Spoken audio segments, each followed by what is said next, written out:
What's up, fam? Smash the like button for the algorithm, and let's get started with the story. The awakening exam would be held tomorrow, according to the announcement in the classroom. They were nervous, not knowing what talent might emerge. When the youngster heard it was time to sleep, he opened his eyes and exclaimed. The hero gazed at his classmates with a small squint, looking straight ahead. Suddenly, the hero opened his eyes in amazement, wondering what kind of place it was. The protagonist leaned over and clutched his head. A modern city emerged. This celestial entity is known as a blue star, and it appears to be very similar to Earth. But 100 years ago, the familiar world disintegrated and then transformed dramatically. Millions of creatures invaded these areas, and countless people were killed or severely injured. Fortunately, in this world, people are born with unique abilities. As soon as they pass the awakening exam, they learn about the available talent and prepare to combat the incoming enemies. So, only the awakened are responsible for the existence of this universe. They are the masters of the world. Looking straight ahead, the protagonist noticed that the setting of this planet was not like the game he played prior to the disaster. Looking at his hand, the hero commented that it appeared that he had fused with the gaming reality. When the hero played, he was able to overcome all of his adversaries. He was only one step away from victory. However, because of the skill recovery time and restricted damage, he was unable to defeat the final monster, who was constantly summoning additional hordes. The protagonist was breathing deeply when he was suddenly encircled by monsters. The man abruptly slammed the keyboard with his fist. Looking at the screen, he said, "Damn, just one step. I was only one step away from becoming a true god." Suddenly, someone slapped the hero on the back. When the guy inquired if he had time to dream, Nate turned to him and grabbed his shoulder. The hero stated that he was unaware that he had also been reborn, prompting Chuck to inquire about the other rebirth. He was also thinking of jokes. The guy grabbed his hair and said he was such an excellent student and really brilliant. "Don't scare him." The main character opened his eyes wide, thinking Chuck's appearance and personality were the same as in his previous existence. It appears that human relationships and the environment have not changed. The person grabbed the hero and told him he was scared, since the outcome of the awakening would determine his future. If he fails the exam, his father will murder him. Apocalypse talent awakens after touching the awakening stone in the secret kingdom. Chuck raised his hand, asking if his destiny will be decided tomorrow. He would help if he could, to which Nate responded that he should specify how he should assist him. Smiling heartily, the guy explained that he didn't have a great request. The most important thing for him was to develop a good talent that would please his dad. He questioned whether he was one of the finest in their class. Could he assist him? Looking at his hand, the protagonist concluded that the game was a game and reality was real.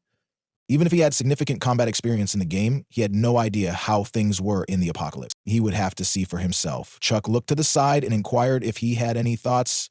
The protagonist smiled and said not to worry, he would be the first to visit the secret kingdom and come up with something. The protagonist waved his hand and said, "Good luck. If it works out, I'll treat you all year." The students stood in the training hall.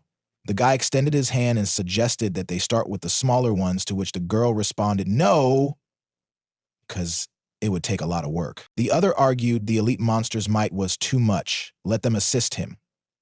The protagonist gazed at the portal and assumed the entry was here. Nate grinned slightly and took a step closer, thinking, let's see if reality is like the game. A brilliant radiance shone around the characters. The hero raised his palm to his face and exclaimed, peering ahead in surprise.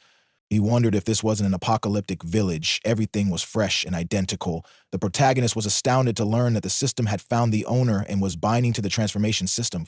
50%, 70%, and 100%. The protagonist inquired, wide-eyed, what the transformation system was. The binding for the first level transformation system was performed successfully, according to the documentation. He can convert 2 of his primary powers into passive abilities. The strength of passive skills will be determined by the hero's main characteristics and their bonuses. Nate smiled as he explained that active skills can be transformed into passive ones. If this is indeed the same catastrophe, the mechanism must be quite powerful. The hero fought the monster, explaining that 99% of the skills in the apocalypse are active and have limitations. It is simply impossible to launch them on a regular basis. Thus, everything is not very profitable. The hero was attacked by the monster. Purple rays appeared around him, and he stated that passivity has no limitations and can be utilized on a continuous basis. As the level rises, so does the possibility of success, a unique treasure.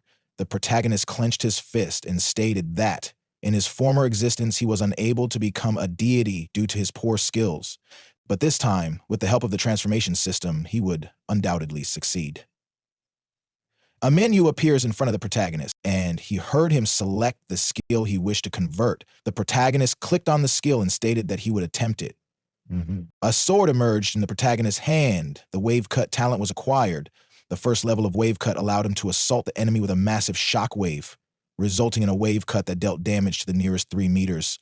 The protagonist looked at the weapon, shocked, and learned that the change into a passive talent had been successful. The wave cut is passive, with a 30% chance of being discharged during a direct assault. After the blow is done, the wave cut transforms into an energy assault that causes damage to the enemy. Strength increases by 1, 5 times, and the body becomes invulnerable for 0, 2 seconds. The protagonist swung his sword and uttered that, effectively increasing his attack power. Suddenly, someone appeared behind the hero. The savage beast stepped forward.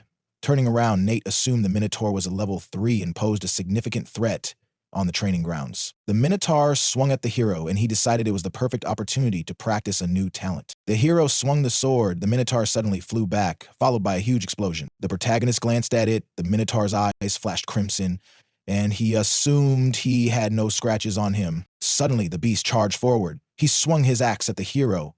The protagonist deftly dodged and hit, then declared that things were horrible. He was just at level 1, therefore he wouldn't be able to defeat them immediately. The protagonist looked at the creature in terror and exclaimed, "Damn it!" He masterfully repelled the Minotaur's attacks.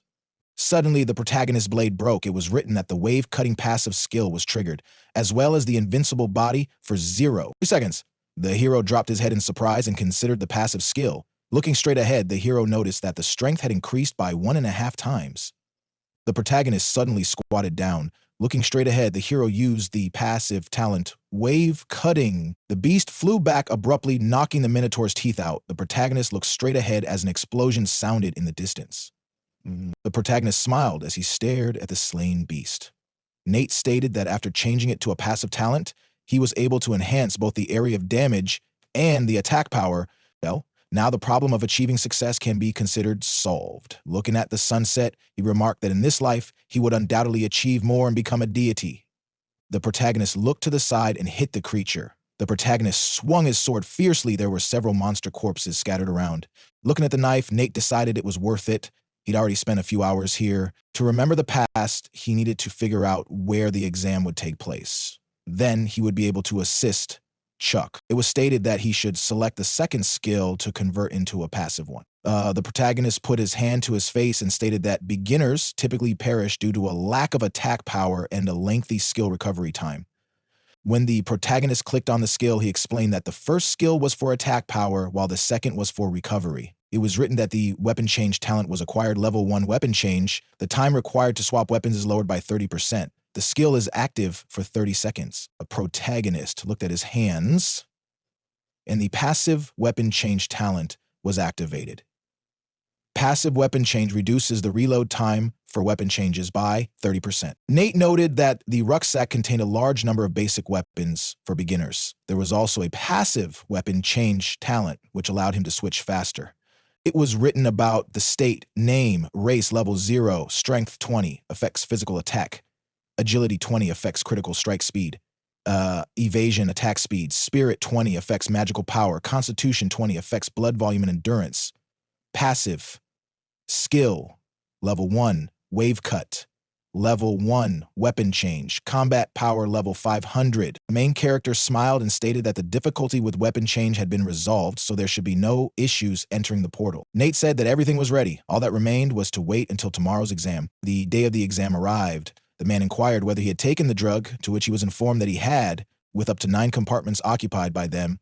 The hero was astonished to hear Chuck turn to him and tell that he had urged his father to use the power of money to obtain the map. Looking at the individual, the protagonist instructed him to talk more quietly, otherwise you never know when others would discover what tactics he employs.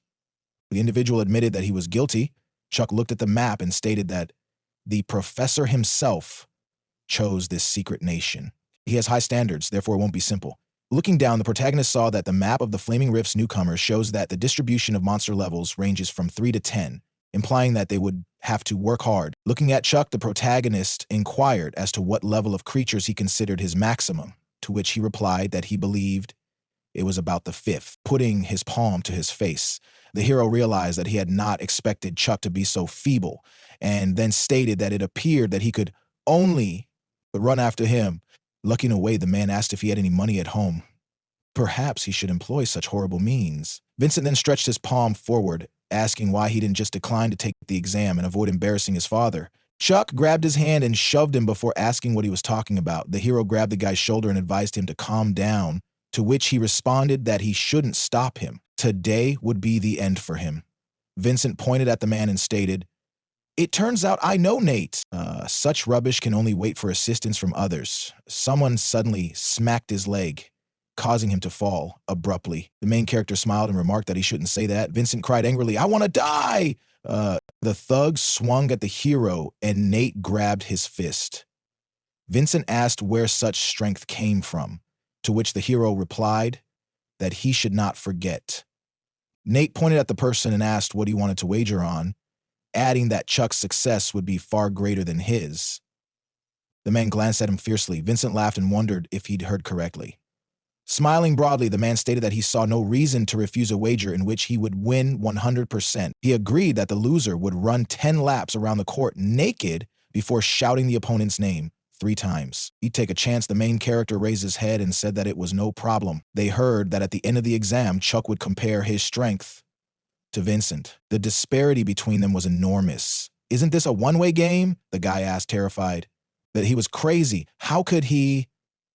The hero replied that he should believe him. Chuck, clutching his head, wondered what he should believe in, claiming all he wanted was to pass the exam and appear good in front of his father. Why was he selling him? Taking the guy's hand, the hero told him to stand up and listen to him. The hero whispered in his ear that the map should wait, and the guy looked at him and asked if it was true, to which the hero said that it was. Chuck raised his hand and exclaimed, "Good, today Vincent is running naked." Suddenly, the man cleared his throat. Carl looked straight ahead and declared that the exam had begun.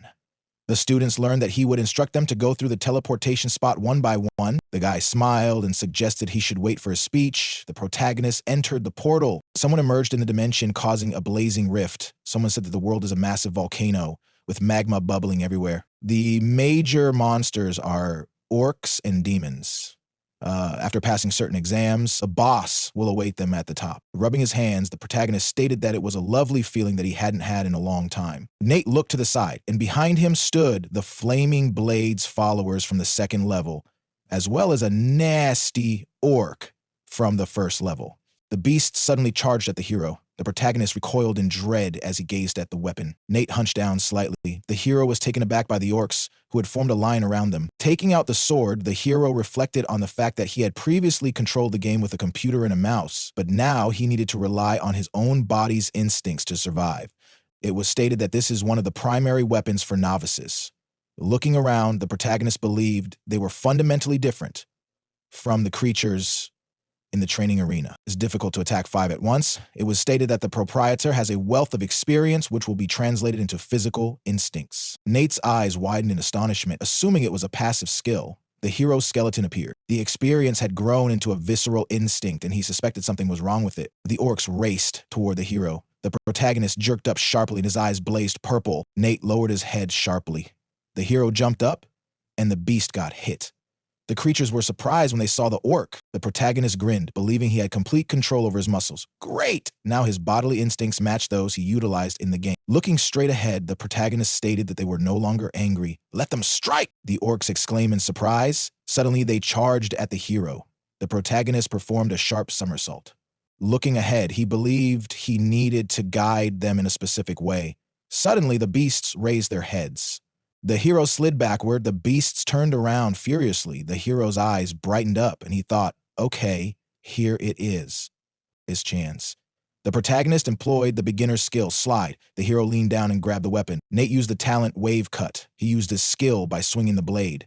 The protagonist grinned and considered how swift he was. Crouching, Nate reflected on how unexpectedly effective the passive assault had been. The hero attacked the beasts. Nate walked directly along the rifts. It was stated that the killings earned him 50 experience points. Congratulations on rising to level 2. Let him get 4 free attributes. Congratulations on rising to level 3. Let him get 4 free attributes. Looking at his fist, the protagonist stated that defeating monsters allowed him to boost His levels 5 at once. He moved up 2 levels. Suddenly, the protagonist sprung up. Nate looked straight ahead, thinking he now had a lot of skills and weaponry. Everything was far more exciting than the catastrophe of his previous life. The leaderboard appeared. The guy pointed to it and suggested that he look at it. Everything had changed. The protagonist was in the first line. The person raised his finger and stated, "This is the man who argued with Vincent." In less than a minute, he had advanced to 3rd position, claiming 1st place. The others claimed that it turned out that they had a genius at the academy all along. The man was astonished and assumed that he was Nate. Carl folded his arms and continued. "It was interesting. We'll see what else he showed us." The protagonist jumped out of the rift. Suddenly, the hero appeared. Surprised, he bounced off the mountain and landed. Looking straight ahead, the protagonist pondered if a vision of a warlock with hounds had emerged in front of him. It was stated that this was a 2nd-level warlock, the 1st stage, with a hunting hound accompanying him. The hero opened his eyes in amazement, thinking that, as far as he remembered, there had been some kind of mistake with them during the apocalypse. To destroy them, you didn't have to kill everyone one by one. You had to attack everyone all at once. The hero took out a rifle and assumed that everything would be simple. Suddenly, the hero released a hook upward, and he watched them from above. The protagonist pulled out a shuriken. He suddenly pointed it at the creature, causing a shuriken to fly into the warlock's brain. They then shifted to a combat condition. The warlocks glanced at the hero with amazement. The warlock extended his staff forward and executed the shadow arrow talent. Looking at them, the protagonist assumed that because the warlock's rank was low, he would only be able to employ 2 abilities, Shadow Arrow and Hound. The hero vanished from sight and the monsters restored the skill to normal. Standing behind the rock, the protagonist believed it wasn't that bad. There was development here. The warlock did not see him, so he was unable to attack when he vanished. The initial stage was accomplished successfully, granting the protagonist reason that the next move was to attack the warlock. The protagonist attacked the dog and stated that he would kill it. Looking away, the protagonist concluded that the bug was the most intriguing thing now. The warlock proceeded to call the hound, and the hero believed that the ability to call the hound was more vital than releasing the shadow arrows. A radiance emerged around the dog. The protagonist looked surprised and assumed that it had happened. Vedral success. The dog's eyes were glowing, and the hero said that because the warlock couldn't see his target, he abruptly shifted his abilities and began summoning the hound in a disorderly manner. Thus, he summoned his hounds on a constant basis. Even if his magic ran out, he would summon them anew as soon as it collected. The protagonist peered out from behind the stone, thinking that if he murdered the warlock, all of his dogs would perish as well. As a result, killing the hounds would provide him with a significant number of experience points. However, the protagonist lay down and stated that he could sleep in the meanwhile while waiting for the appropriate opportunity. 8 hours passed and the leaderboard appeared. Chuck pointed to it in surprise and suggested that he have a look.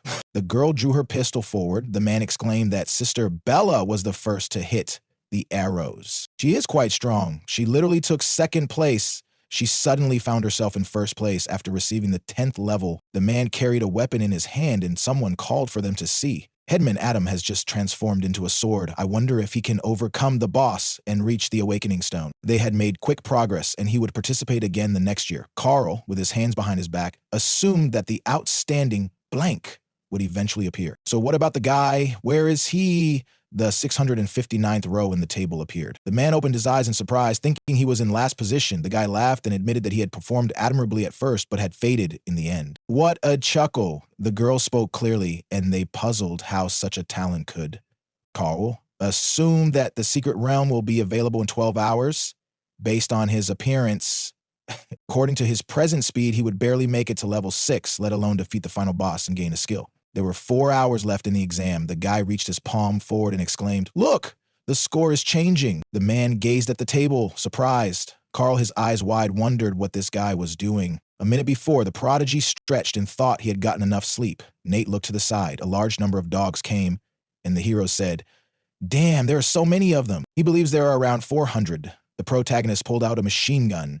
Nate laughed and thought, let's see how many levels he can climb. The protagonist began firing and shouting, "The hunt has begun!" Shots began to fly at the warlocks, and Nate smirked. Shots were fired at the monsters, and alerts arrived indicating that he had slain a warlock. Smoke swirled around the hero. It was stated that they congratulated him on his elevation, granting him 4 free characteristics. He said he was cool.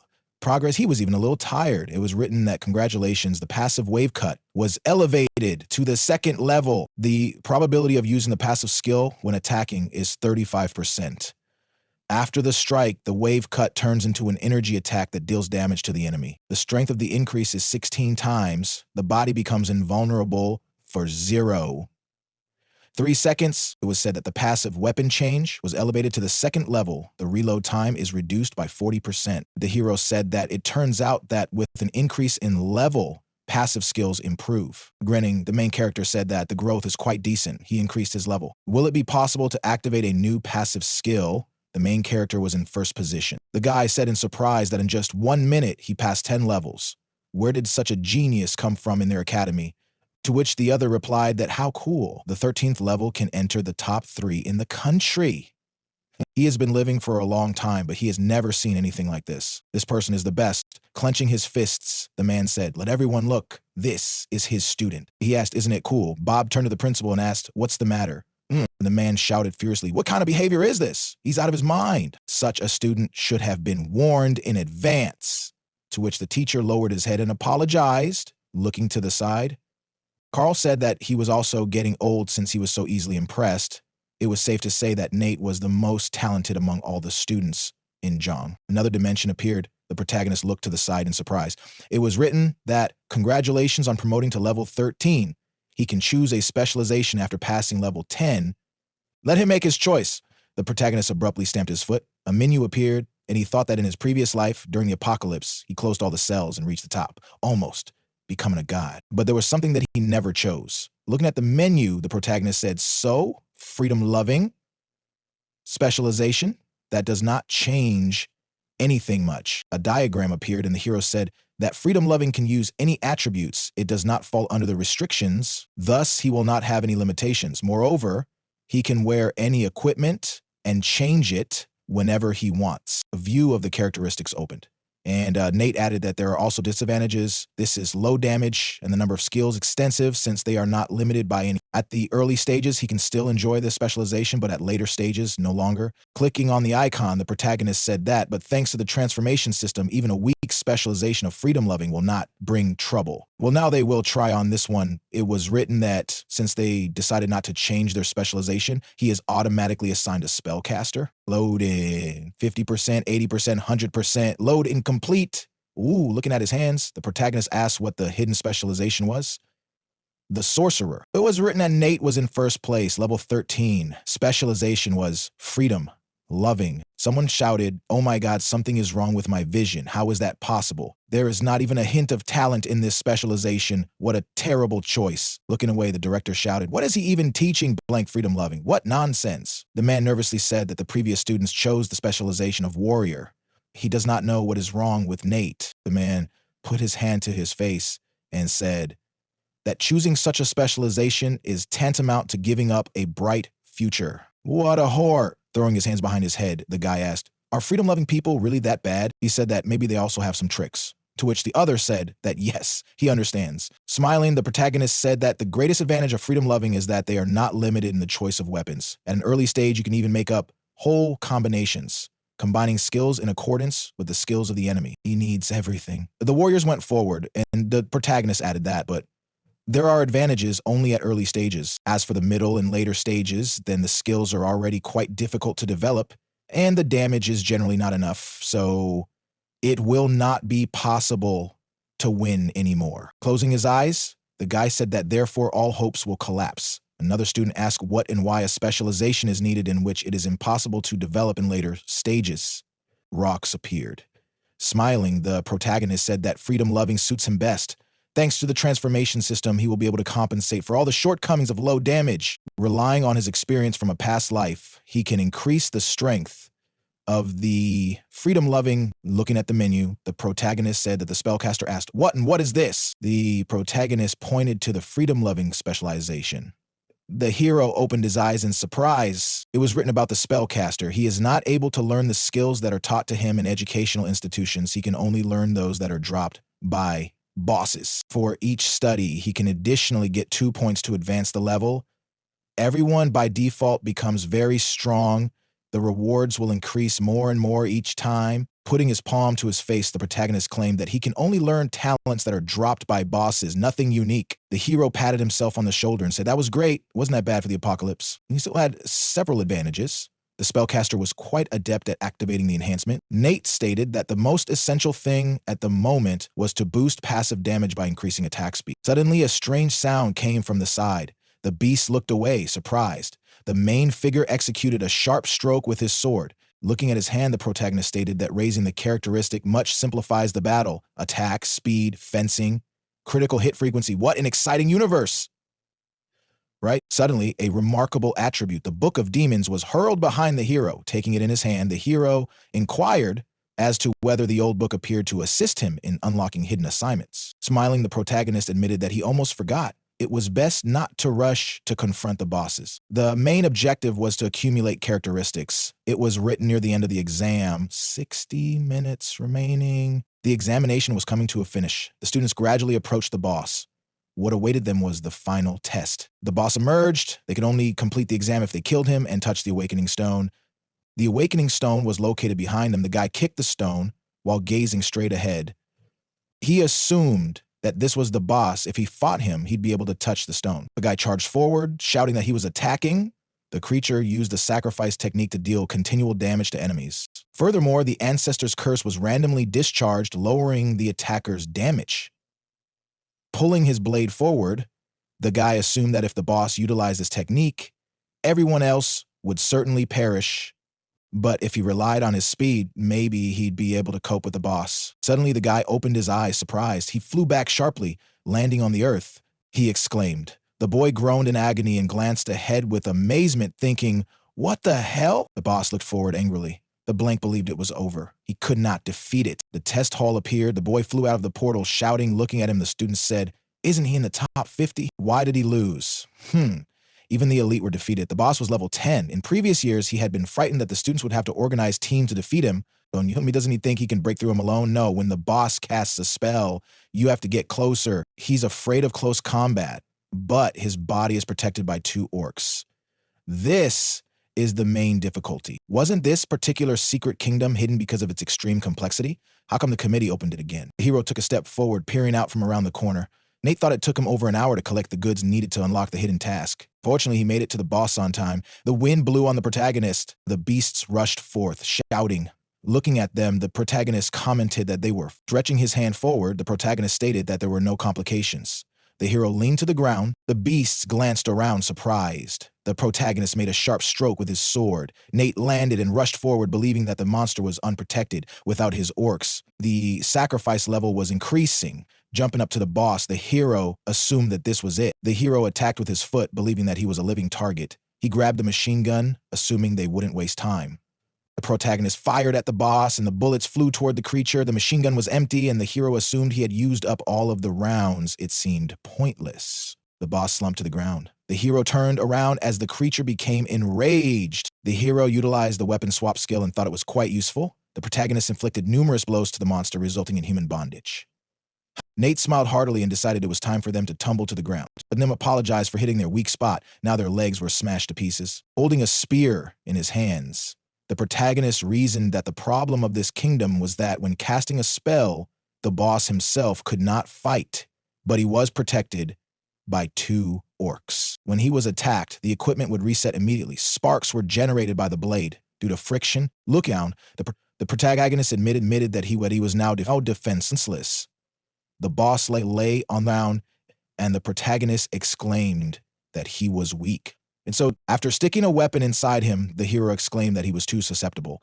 A sound emanated from the portal. Bella extended her hand to the side, stating that the location appeared to be behind her this time, to which the person said, "Yes, congratulations, he made a mistake. The loss was unavoidable." Turning around, the guy said, "No, let him wait." Her name was not in first place. Look at the table. The girl said, "How is this possible? He did not even have a specialization, and he had not reached level 10. Frowning, she wondered whether she had lost to some chump. The guy held out his hand and told him not to worry. The first spot still belonged to her, to which the other replied, "Of course. How can someone with the 7th level defeat elite monsters?" The student stated that Chuck must have cheated, and it was time to deal with him. Adam stated on the girl's shoulder that people in the ordinary class occasionally use pretty harsh techniques, to which the girl responded that if this was a deceit, she was not surprised. They learned in the academic affairs office that he had cheated. Chuck, standing in front of the man, said that he was only engaging in the struggle Looking straight ahead, Robert vehemently stated that he was still lying. Let him explain what skills the boss employed in the last stage and how he was able to pass at all. He frowned and stated that he wished to be the first student dismissed from Zhang Academy. They would track down the person who assisted him in carrying out this entire lie. The academy would not stand aside. The man stared straight ahead, terrified. Falling to his knees, he said that he had begged Nate to assist him. It was all his fault. Let him not hold him. Guilty, holding the map in his hands. The protagonist requested that when he reached the conclusion, he turn right to avoid all of the monsters and end up in front of the final boss. He would not be hit because he was not in their area of vision. All he had to do was contact the awakening stone as swiftly as possible. The man questioned in amazement. What about Nate? There are such geniuses in their academy. Turning to face the man, he asked how he was doing with his studies, to which he replied that Nate had just made a record by achieving level 13. But that wasn't it. The man handed me the iPad and said, "Here's the video." Robert opened his eyes in surprise and he exclaimed, "Nate, a very bright future awaits him." A doorway opened. Walking straight, the student commented that Bella and Adam came out so rapidly that they deserved to be in the elite class. Amazing. Looking to the side, the guy said, "What about that student with the 13th level? Nate seems to have not come out yet," to which he was told that there were only 15 minutes remaining. Regardless of his level, he has already failed the examination. The hero extended his hand towards the stone. Looking at it, the hero decided it was worth touching the awakening stone because he would be instantaneously transferred back. Well, there's still time, so for now, I'll finish. A hidden task. A book, scorching obsidian, dead wood, translucent crystal, and a broken sword appeared. The main figure sat down and stated, and also the skull of a demonic dog, for a total of 6 characteristics. Looking at the flame, the main character stated that it was conceivable to conjure purple rays. It was heard through them. Who dares to awaken him? The main character was surprised and assumed this was the secret boss. Suddenly, Timon, the elite boss of the 12th level, came. The boss raised his hand and demanded what he was doing, striking the ground with his sword. He also stated that he should die. The protagonist peered at the cracks with terror. Magma began to break through. Rocks flew up from the lava, and a crater formed around the boss. Looking at the boss, the protagonist felt he merited the title of Hidden Boss, much stronger than the previous one. Looking straight ahead, the protagonist believed that the boss's advantage was superior talent, while his drawback was a lack of flexibility. As long as he limited his attacks, he could prevail. Then he remarked, "Well, let's play." The boss glanced forward furiously, then kicked the ground. The boss stepped forward, pressing ahead. The monster exclaimed that he was going to kill the monster. It suddenly leaped up and rushed towards the hero. The protagonist stretched his hand forward as he threw sand. The beast became blind. Throwing sand at the attacker slows his speed and vision for 3 seconds. Gritting his teeth, the protagonist reasoned that while throwing sand was not very difficult, it was the ideal way to distract the boss. The boss's passive skill was activated and he lost control for a second. The hero seized the explosives, believing he deserved to be a hidden boss, but now it was his turn to act. The hero produced a slip and assumed he would take advantage of it. Swinging his fist, the protagonist emphasized that the boss's defense was difficult to overcome, thus he should definitely act. The hero punched the boss, who stood in front of the monster. The protagonist believed that he should not let down his guard. Great! The protagonist captured the boss with one hand. He employed the passive skill Dagger and considered a backstab. Striking with his foot, the hero believed that the main skill was a frontal strike. The monster unexpectedly dashed into the grenade, grinning. The hero considered the explosion.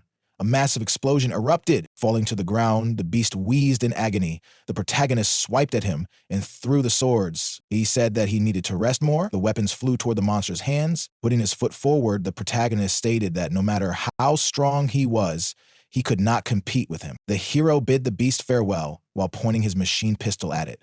A leaderboard appeared. The students raised their hands in delight, shouting that Nate had advanced so fast to first place on level 14. There must be some form of fraud happening again. Everything was in order, but they required an explanation. He was still in the secret kingdom. Looking at the blank, the man realized that in any scenario, after the test was over, everyone would be instantly thrown out of the secret kingdom. Then they would notice him looking straight ahead. Looking at him, the man exclaimed, "What ignorant blank they are." Carl thought he hadn't seen the gentleman this thrilled in a long time. It appeared he believed the guy. There were 59 seconds left in the exam. The hero threw the machine pistol onto his shoulder. All of the monsters in the Secret Kingdom were eliminated, and the prize was activated. He earned 50% more strength, killed the boss, and gained 200% experience. The amount of experience obtained exceeded 3 million. The hero was congratulated on his advancement to level 14, and he pressed his hand to his face, claiming that he had wasted so much time on a covert assignment. Looking away, the protagonist stated that he had gained a new rank and inquired whether the awakening stone would be useful. The hero placed his hand on the stone, and lightning appeared around it. It was claimed that congratulations were extended. He had passed the exam. The hero stared at the race, and then purple rays flew at him. The transformation system was moved up to the second level. There were 2 out of 3 available transformations, and he could add a passive skill from 4 new rewards. He was congratulated for slaying the monster and handed the Book of Demons, which may boost the speed of a critical strike by 20%. Pointing to the menu, the protagonist inquired about the 2 transformations before stating that it was fantastic. The passive change was effectively done. The Gatling gun is passive. When using any firearm, the attack power increases by 25%, and there is a possibility that 10 bullets will be fired at the target at the same time with 100% success. The protagonist smiled and said, "Well, this will help greatly during the battle. Perhaps he will be able to kill several monsters at the same time." He struck the monster and added that when battling monsters of a higher rank, all attributes are suppressed, speed and critical hit are lowered. Most of the time, the monsters will kill him before he can do anything, but with the passive talent, he will be able to kill as many creatures as he likes. Looking at the menu, the protagonist stated that the number of transformations is limited, therefore he must choose wisely. When the hero clicked on the skill, he discovered that it described the successful metamorphosis into a passive skill known as knocking down. A typical blow has a 10% probability of producing a series of shockwaves within 2 meters. The hero then used the knocking down skill, cleaned his hands, and stated that, in comparison to the levitation skill, which needs a huge deal of energy, knocking down requires less energy, the attack range is wide, and the number of kills is not insignificant. Let the system open the table. The hero's condition was written. Stretching his palm forward, the protagonist stated that his combat power was about to hit 10000, at which point he would travel to the active continent of the apocalypse and begin the real battle. It's just time to leave. The gateway shone brightly, the test is done, and the secret kingdom is closing. The blank covered their faces and exclaimed that there was a dazzling light. A hand emerged from the portal. The hero threw his palm over his head and heard Nate's voice. He awoke and frowned. The man thought, what happens? He succeeded. He has an unlimited future. The girl looked at him and questioned, what's wrong with him? Is he really not excited at all? The guy yelled he was a cheater and told him to go. Chuck and another student stated that he requested that Nate's results be canceled. The man grew silent and stamped his foot, and the entire hall heard the silence. Students covered their lips. Standing behind the hero, Robert questioned whether he had actually passed the test himself. Turning around, the hero reflected on how quickly everything transpired and responded, yes, I passed. Taking the hero by the shoulders, the man stated that he was number 1 and had an endless future. Nate had apparent concerns about why he was the last to leave the secret kingdom, but they were able to maintain the championship. Standing behind the hero, the guy stated that they could not be duped, and the girl added that they required proof. The students formed a line and shouted that the evidence excluded him. Yes, idiots. How can they? The man said angrily, pointing out that Nate was the only one who stood up to the secret boss at the time, despite being on the 12th level. He killed more monsters than any of them. Robert placed his hand on the hero's shoulder and said that if he did not take the lead, a herd like them would. Bella and Adam exclaimed, the secret boss? They had never heard of such a thing. How did Nate know about him? Some kind of deception.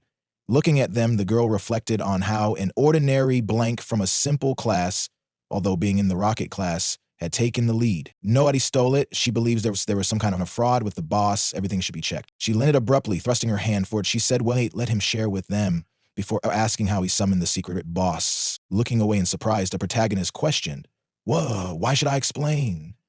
Amanda inquired again in wonder. The blank were startled to learn that this was the youngest rocket class teacher in history. How dare Nate humiliate her?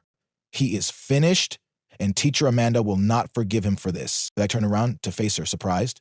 Adam, wielding his blade, exclaimed, what? How dare he? How dare he talk to his teacher like that? He then drew his sword forward and challenged him to a fight. Let the headman teach him a lesson. Expel him. Yes, let him Extreme response speed at the optimum time to release the skill. He was much better than him in the past. Perhaps Nate could become the new legend of the 5 circles, a true genius.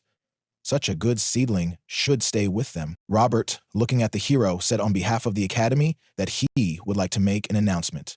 He put his hand on the hero's shoulder and said that, given Nate's outstanding abilities, he would be awarded 1 million coins as well as the special title of student leader. The students looked forward in surprise with wide eyes, and they asked what student leader was. The protagonist put his hand to his face and thought that, judging by their reaction, the title was... The man's eyes widened in surprise, and he said that in their city, there had not been a single student with such a title in over 20 years. The last student had 4 circles. Ordinary students usually only have 2 circles, and only a few from the education committee have 3 circles. Why assign this title to Nate? Looking straight ahead, Amanda thought about what it meant. In the future, he would also be able to reach 4 circles. The students were enraged and said, "Oh my God, the teacher was a true goddess. He would give anything if she would only teach him." This person was really fortunate to receive such a profitable deal so simply. Looking at her, the main character inquired what she said and underlined that he didn't need to be taught. Raising his hand, he stated that it wasn't just about her. No one from the academy would be able to teach him. He wondered if she wasn't so free-spirited. It was written that the name was Nate, the specialization was spellcaster, the level was 14, the level was 0, the strength was 20, the agility was 94, the spirit was 20, the constitution was 20, and the awakened talent was the reincarnation of the 2nd level of the SSS rank. The passive skills included level 1 wave cut, level 1 Gatling gun, level 1 knockdown, and level 1 weapon change. The combat power was 9,972. It was written that the running shoes were level 8, the equipment type was cloth armor, the attributes were 20 armor points, minus 5 agility, plus 5 strength, and the durability was 50 out of 50. The effect of using it was that he could activate the speed skill, increasing his movement or swimming speed by 200% for 5 seconds, with a recovery time of 2 minutes. After accepting the specialization, they didn't have the original skills, which meant they didn't have enough experience in the specialization. Amanda was disappointed that she couldn't teach the guy because he had a different specialization. Everyone looked at the guy and told him to study on his own. Robert stood next to Nate, telling him that the specialization of the free-spirited is very difficult and that he would regret his choice in the future.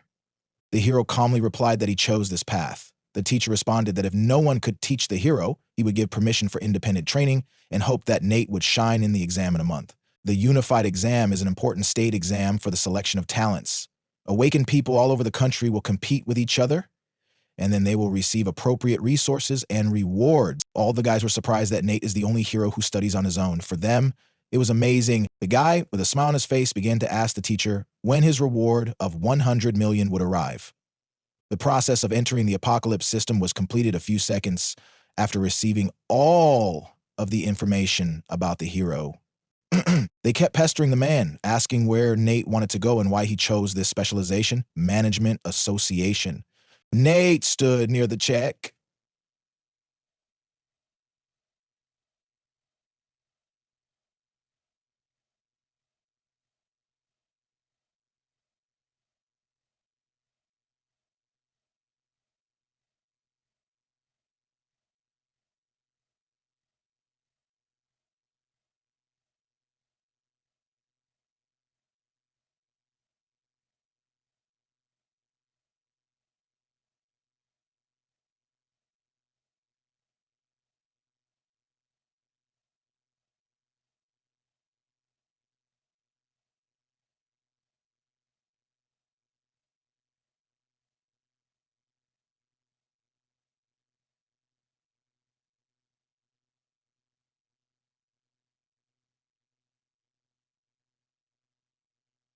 Humanity discovered the so-called apocalypse and the cracks leading to oblivion, and then people entered it. The era of training began to get the opportunity to get to the continent of the apocalypse. And later, the continent turned into a real battlefield where experts from all over the world fought.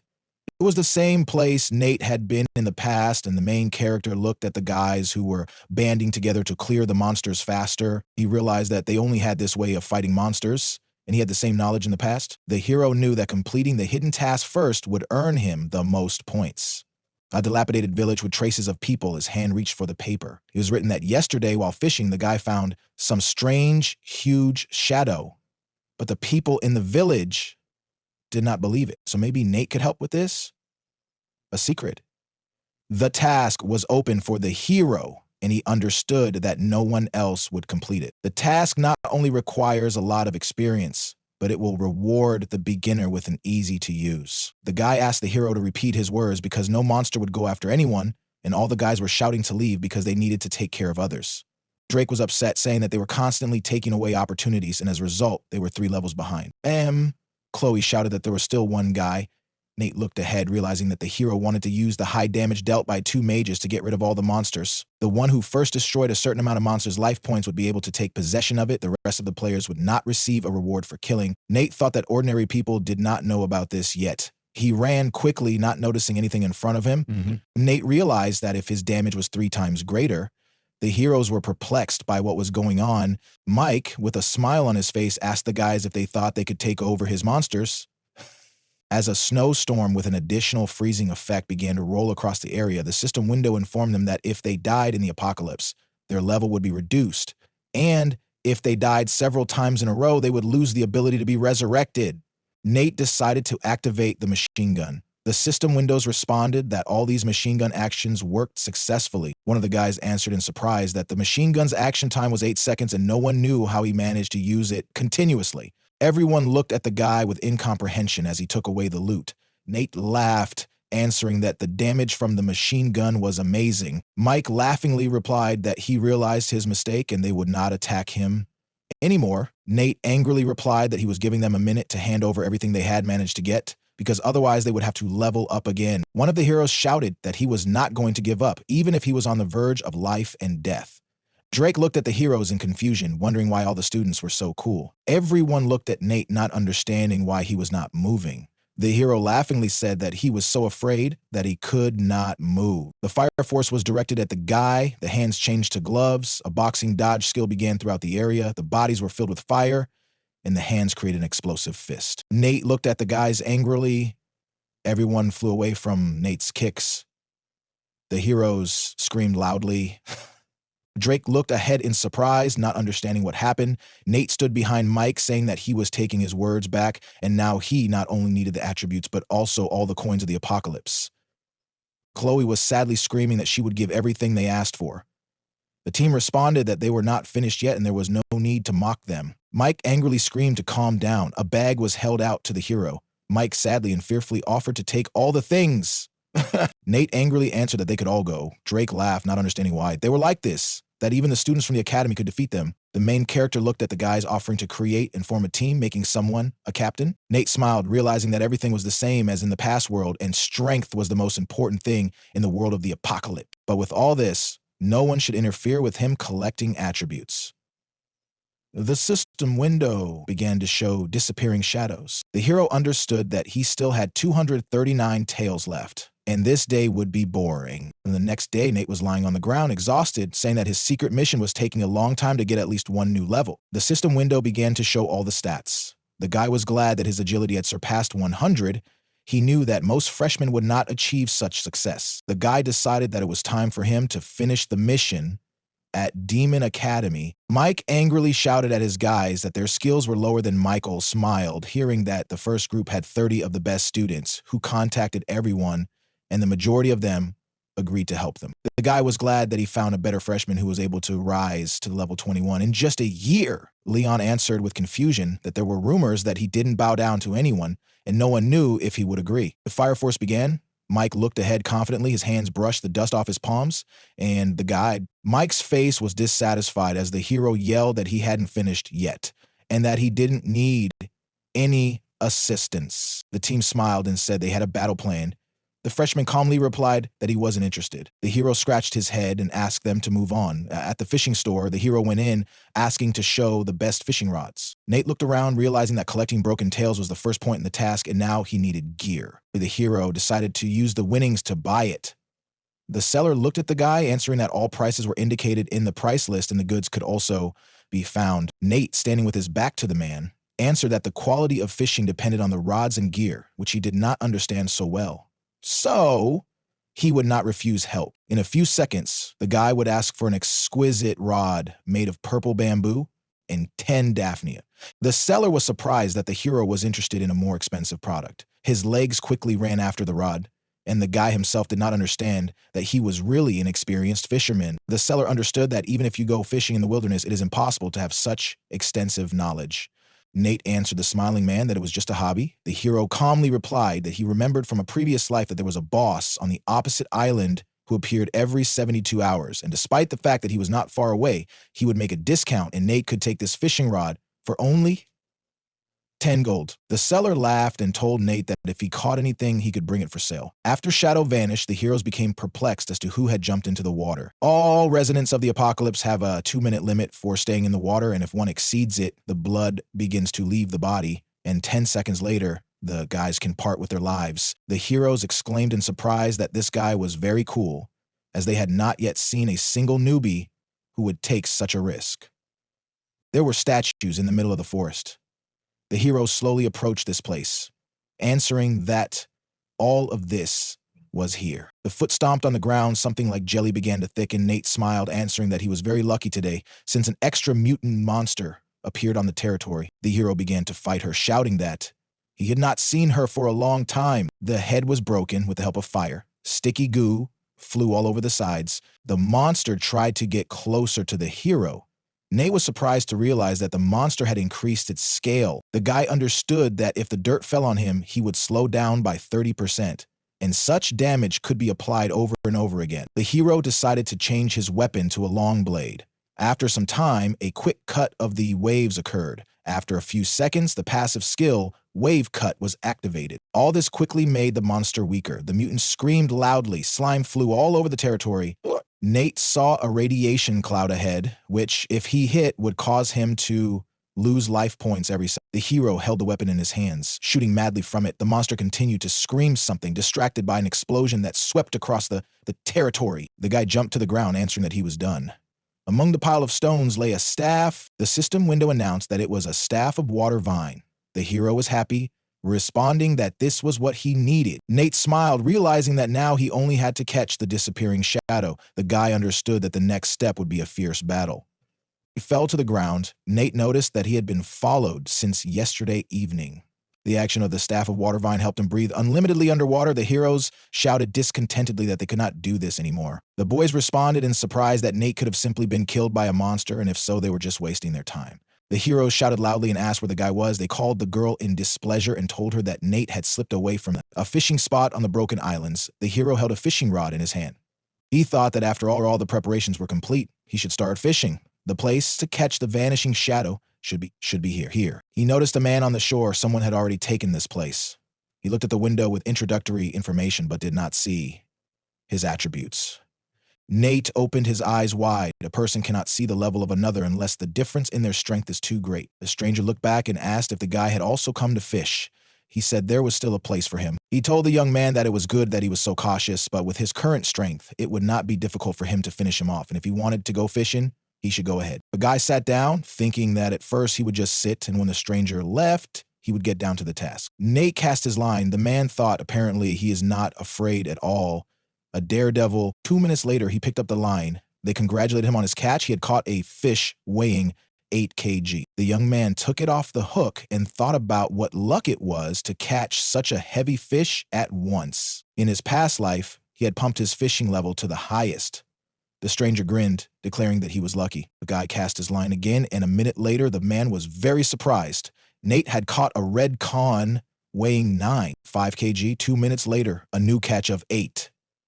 2 kg? The warrior widened his eyes and was indignant. He had been sitting here for half a day and still hadn't caught anything. How did he do that? New messages with congratulations appeared in the notification window. The man put his hand on his hip and told the guy that he didn't expect to meet such a wizard. One day would be nice if he gave him a few tips.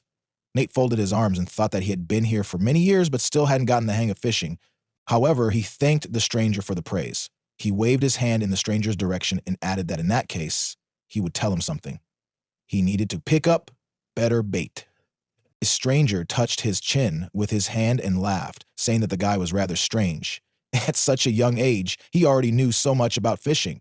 It was amazed. His gaze became serious. He suddenly added that, according to his observations, Nate was good at more than just fishing. He decided to try something. Nate shuddered when the man reached out to him with his hand, around which red energy appeared. The hero took out a machine gun and asked why he chose the specialization of a freedom-loving person. The young man put the weapon on his shoulder and answered that the freedom-loving person goes his own way, so why not? The warrior stood up, telling the guy that he understood that with such talents, he would be able to achieve a lot in the future. He asked if Nate wanted to.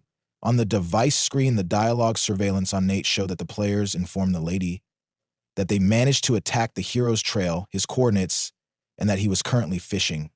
It announced that everyone needed to be there in 10 minutes. Mike moved through the crowd, and the students shouted that today a group of the best students competed, a quite rare and strange phenomenon.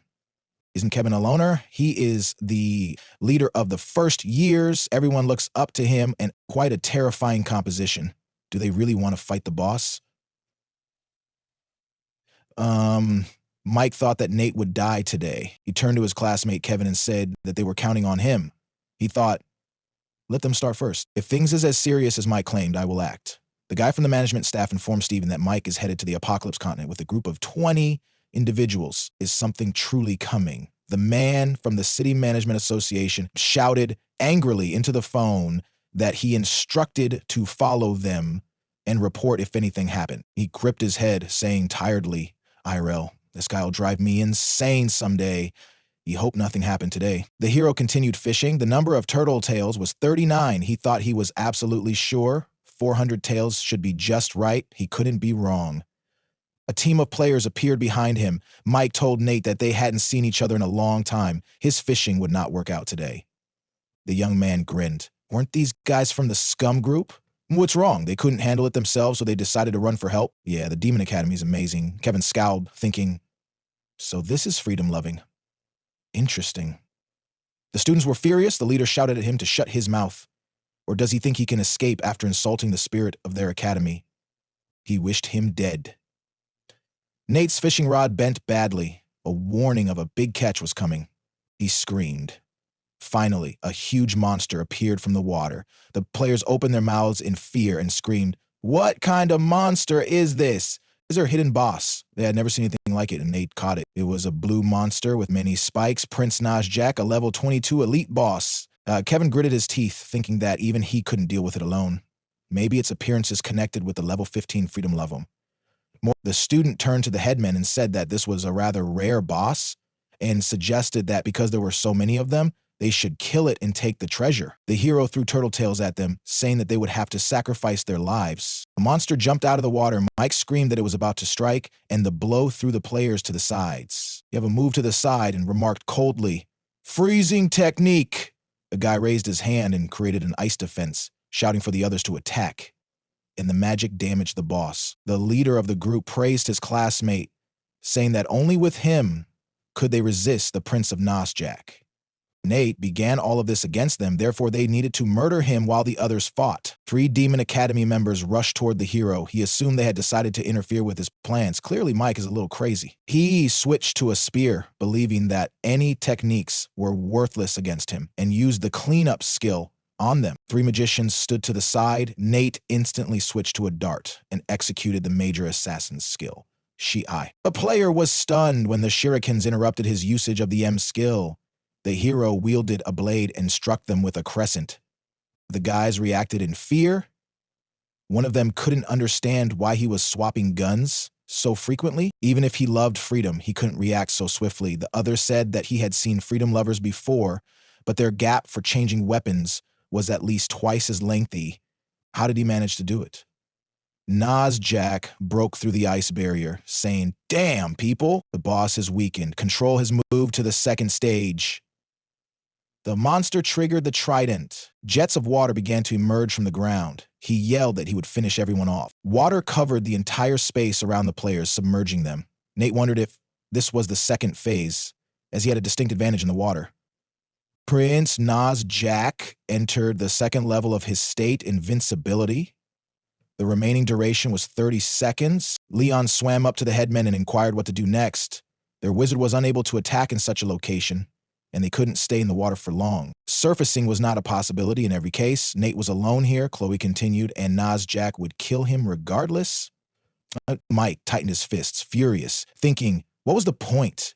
Then why did he gather such a crowd if they still ran into this boss? Was God himself helping Nate? How unfair. Kevin, who was behind him, told him that if they wanted, they could leave. He would meet this free-spirited individual himself.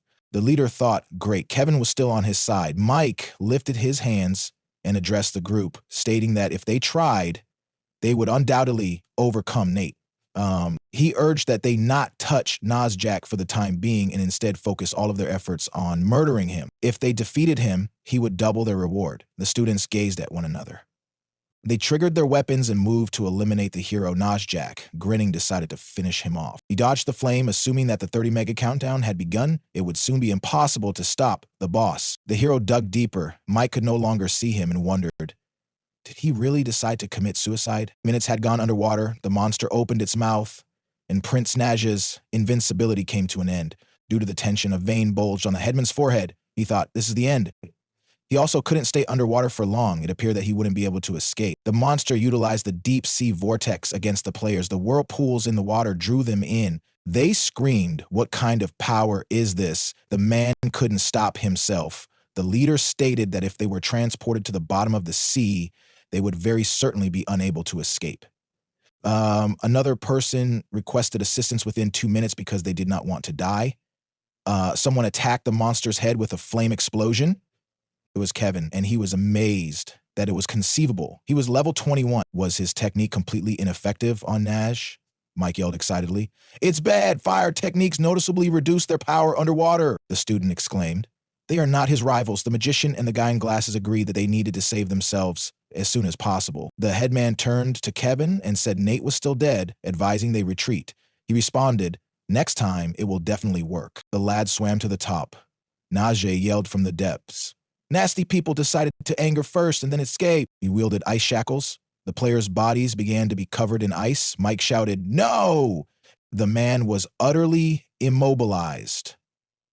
A message displayed indicating that the oxygen supply had been exhausted. The remaining lifetime was 10 seconds. The elder believed that he was not finished with Nate, and that as soon as he was restored, he would finish him off. He froze in awe. The hero waved his hand and exclaimed, hi! Mike was furious. Why did he die? They were carried away to the depths, he cried. No! How did he manage to survive? As he turned back, the guy stated that they now own the entire scene of action.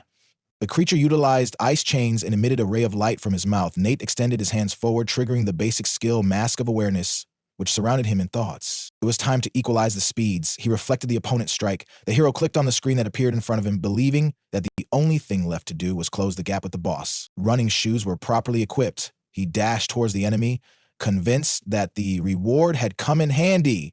The effect of employing speed was enabled. Nate changed his weapon to a one-handed sword, believing that even though he was now level 15, the attribute bonus would allow him to gain level 17 skills. In addition, his second specialization at 1 quadrupled his characteristics, bringing him to level 25 in abilities. He decided it was time to crush Nazjeh and stabbed his skull with a sword. He jumped back. The monster stated that he would kill him. The hero changed his weapon to a machine gun. He aimed toward the adversary. The machine gun was successfully activated, causing damage to the head. Nazjeh's health bar had almost hit 0.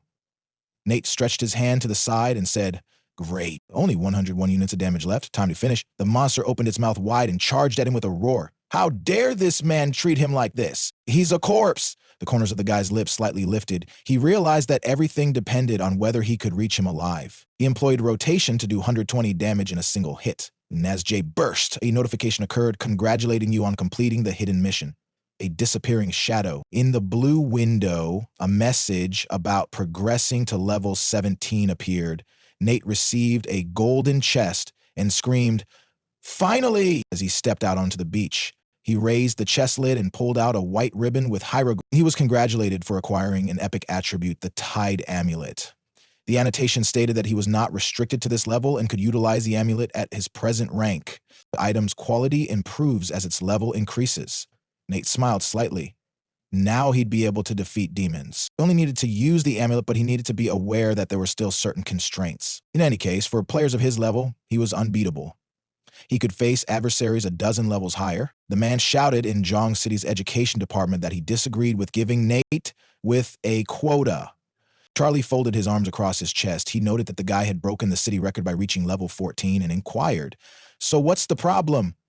What Greg, who was sitting opposite, responded that while he recognized Nate was a true genius, he didn't even have a specialization. He picked the path of a free-spirited individual. He jumped up abruptly and banged his hands on the table, claiming that Zhang City only offers one quota per year. Why would they give it to him? He was opposed to this proposition. Charlie also rose up and spoke loudly. Ed, he thinks no one knows about his affairs. He wants to cover everything up in this way. One of the meeting attendees began to applaud. He adjusted his glasses and stated that it was actually extremely simple to resolve this issue. Anyway, during the last meeting, they decided to send Misha from Fanua School for the quota. The man said that Misha not only reached level 12, but he also activated an S-rank talent and chose the wizard specialization. However, their decision was not particularly crucial. Nate arrived after the choice was made. Greg suggested, how about just asking them to fight? The winner would get the quota. The man in the tank top answered the door and apologized. To the guy who kept him waiting, his friend gleefully counted his catch and stated that it weighed 734 kg. He handed Nate a tray of coins, inquired how he handled so much, and promised to repay 30% of his purchases. The young man thought, yeah, the Apocalypse continent is a real gold mine.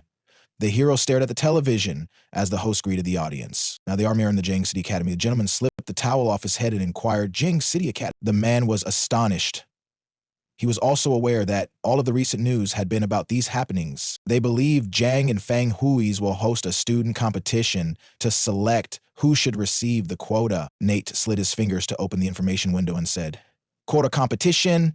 Why did no one tell him? He saw a load of missed calls and thought, okay, the question is gone because he received a lot of calls after the last event, so he did not pick up the phone. The person thought it was time to sort out the existing situation. The man with the microphone pointed to the board and stated that the competition will be divided into two parts. Team competition, 10 points, and fight of attrition, 20 points.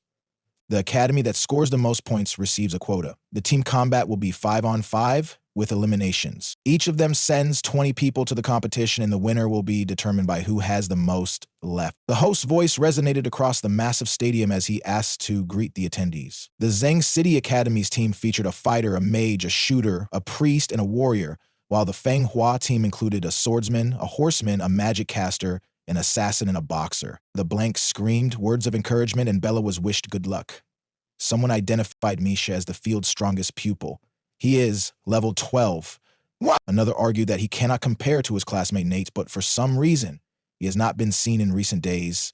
Greg, with an undisguised smirk, saw Nate's fear of competing and laughed. Robert told him not to worry. He would definitely come. Misha, with a sense of superiority, questioned, what about the well-known Nate? Or do they believe they can compete with him? He referred to the Zhang Academy as a dump. Bella tightened her teeth and wondered where Nate had gone. How could he have missed such a crucial quota? She turned her head and advised that the team devise a plan. The wizard would defend the priest from knife assaults and guard his back. There was no healer on the opposite side of the stage, so they had to protect themselves with all their strength. The girl nodded at the others and stated that she would attack with fire later and that the fighter and boxer should strike Misha in the face. They couldn't allow him to cast a magic. Charlie touched the microphone and stated that the competition had begun. The girl yelled, forward! The two attacked, with the boxer shielding the leader from machine gun fire. The announcer said that nothing else could have been anticipated of Bella using the firepower of an A-rank talent. She enhanced her strength by 25%, rapidly defeating the enemy in front of her. The combatant may now approach Misha more closely. He appears to be in trouble. The fighter assaulted the spellcaster from behind, and the rider used the support and defense skill to throw the attacker back with his shield. At this point, the killer deployed a particular power known as invisibility. Bella returned her gaze to the priest and warned the others to be cautious. The enemy killer vanished, leaving them to monitor the priest's defense. He pointed his finger and shouted, the danger is behind us. Yep. The enemy struck her in the back and she screamed. When she attempted to turn around, she blocked the strike with her foot. The killer flew to the side. Bella wiped the blood from her face with her palm and inquired, why am I the target and not the priest? Misha extended his hand with the light rod and asked if she still didn't comprehend the shooter. This is the basis of their formation. The person was about to employ the most powerful demonic magic. The pupils in the stands were astounded. Shouldn't it take 5 seconds to cast such a powerful spell? As they were arguing, it can't be. How did he develop such speed? Greg laughed happily. Everyone appeared bewildered. Misha awoke an S-rank talent, which improved spellcasting speed by 30%. The guy attacked Bella. The priest activated a shield to get her to a safe distance. The girl attempted to flee, but the caster explained that it was pointless. The thunder bomb would still reach its victim sooner or later. She stared back, opened her eyes wide, and a flash of light struck her. Bella was laying on the floor, and the magician trembled with terror. She dashed over to her and told her that they couldn't fight anymore. They needed to heal Bella as quickly as possible. Otherwise, she'd die. They lost. Misha chuckled loudly as she observed their boss had been defeated and Nate did not dare to come out. It appears that the Jiang City Academy will sink to the bottom today. The team combat was interrupted owing to Bella's critical injury. Points for the war of attrition, 418 in favor of the Fanghua Academy. A fearsome warrior faces a supernatural swordsman. The gentleman in the grandstand grasped his head and yelled, "It's over. They have already lost 18 battles in the battle of attrition. Fanghua has as many as 15 people left." Another was enraged. "It's all because of Miss. She is too strong." He vanquished 8 people on his own. His companion decided that even if Nate arrived, he would be unable to help. Greg waved his hand and turned to face Robert. "Let him admit defeat and not disgrace himself," the old man begged, not wanting to push matters. A man grinned and inclined his head to the side, saying he didn't believe in him as much as he thought. He volunteered to appreciate the FH Academy's outstanding performance. Carl attempted to phone Nate. He nervously poked at the screen, agitated. Why is he not picking up? The warrior charged toward the girl with long red hair. The man questioned if he was terrified to appear on stage. The player knocked the sword out of her grasp and yelled for her to leave. Everyone paused in awe. Nate appeared close to the girl. He stated that they could rely on him. The guy grabbed her shoulders and supported her. The men screamed, "Finally, he came! They still have hope! Good luck, let him avenge his own." The warrior pointed his finger at the hero and said, "So he is the main hope of the Jiang Academy. It's a pity, but today luck is not on his side." He charged toward the opponent with a sword, wishing him defeat. Nate pulled out a machine gun. The man fired at the warrior, who fell to the ground. The hero turned his head gloomily and inquired, "Who is next?" The students who supported the opponents were outraged. How in just a second? How is this possible? Nate is only 4 levels higher than the opponent, but normal people still can't defeat the opponent in a second, one of the guys exclaimed, directing everyone to gaze in that way. Nate's eyes lit up like lightning. The information pane said that he was a level 17 free-spirited. The pupils were astonished. He was level 17. How did he reach such heights so quickly? It appeared that they could win. The stadium erupted with cheers. "Nate is cool! Long live Nate!" The man opened his mouth and said, "How could a free-spirited person reach such height?" Robert grinned and admitted that he had not expected it. He immediately assumed Cheng had written to him, saying he would have time to visit, but this was the first time he had heard about level 17. The man opened his mouth and yelled, "I did it!" After all, he smiled when he arrived, landed on the arena, and then placed his palm on his chest, asking for advice. He thought it was unjust that his comrades faced only a few impaired persons. Why did such a formidable opponent get him? Will he have to combat the monster? Nate opened his mouth and said, "Speed up." He had little time. They raced forward, believing that he could only hope for a miracle. The protagonist observed how the enemy vanished, then jumped and shoved him away. Chuck beamed and exclaimed, "That's it." He could even capture an unseen man. Nate saw the opponent and heard, "Why didn't the teacher teach them such a technique?" You should ask his brother for advice later. Carl opened his mouth, thinking that this is why the entire academy supports Nate. He lifts the pupils' spirits. Well, he believes that now all of the students will look up to him. 10 minutes later, the guy stormed into the break room, yelling that they were doing poorly.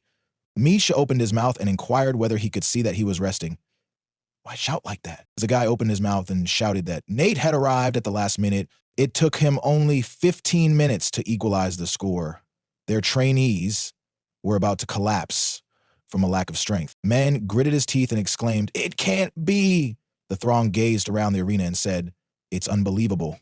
What kind of global miracle was this? Foe were no better off. They could only hope for a miracle. Victor shook and pondered why he was the final one. He only had to wait patiently until Nate defeated him. Why did he have to humiliate himself like that? Misha left the room and inquired whether it was acceptable to frighten a level 10 person while he was level 17. Then he stared at him angrily and stated that he was willing to fight him. The man marched straight and said, "That's nonsense. The rules were predetermined." He had already taken a break and had no right to join the fight. Misha opened his lips to ask whether he was afraid. He was only level 12. Dare to fight him in the last game?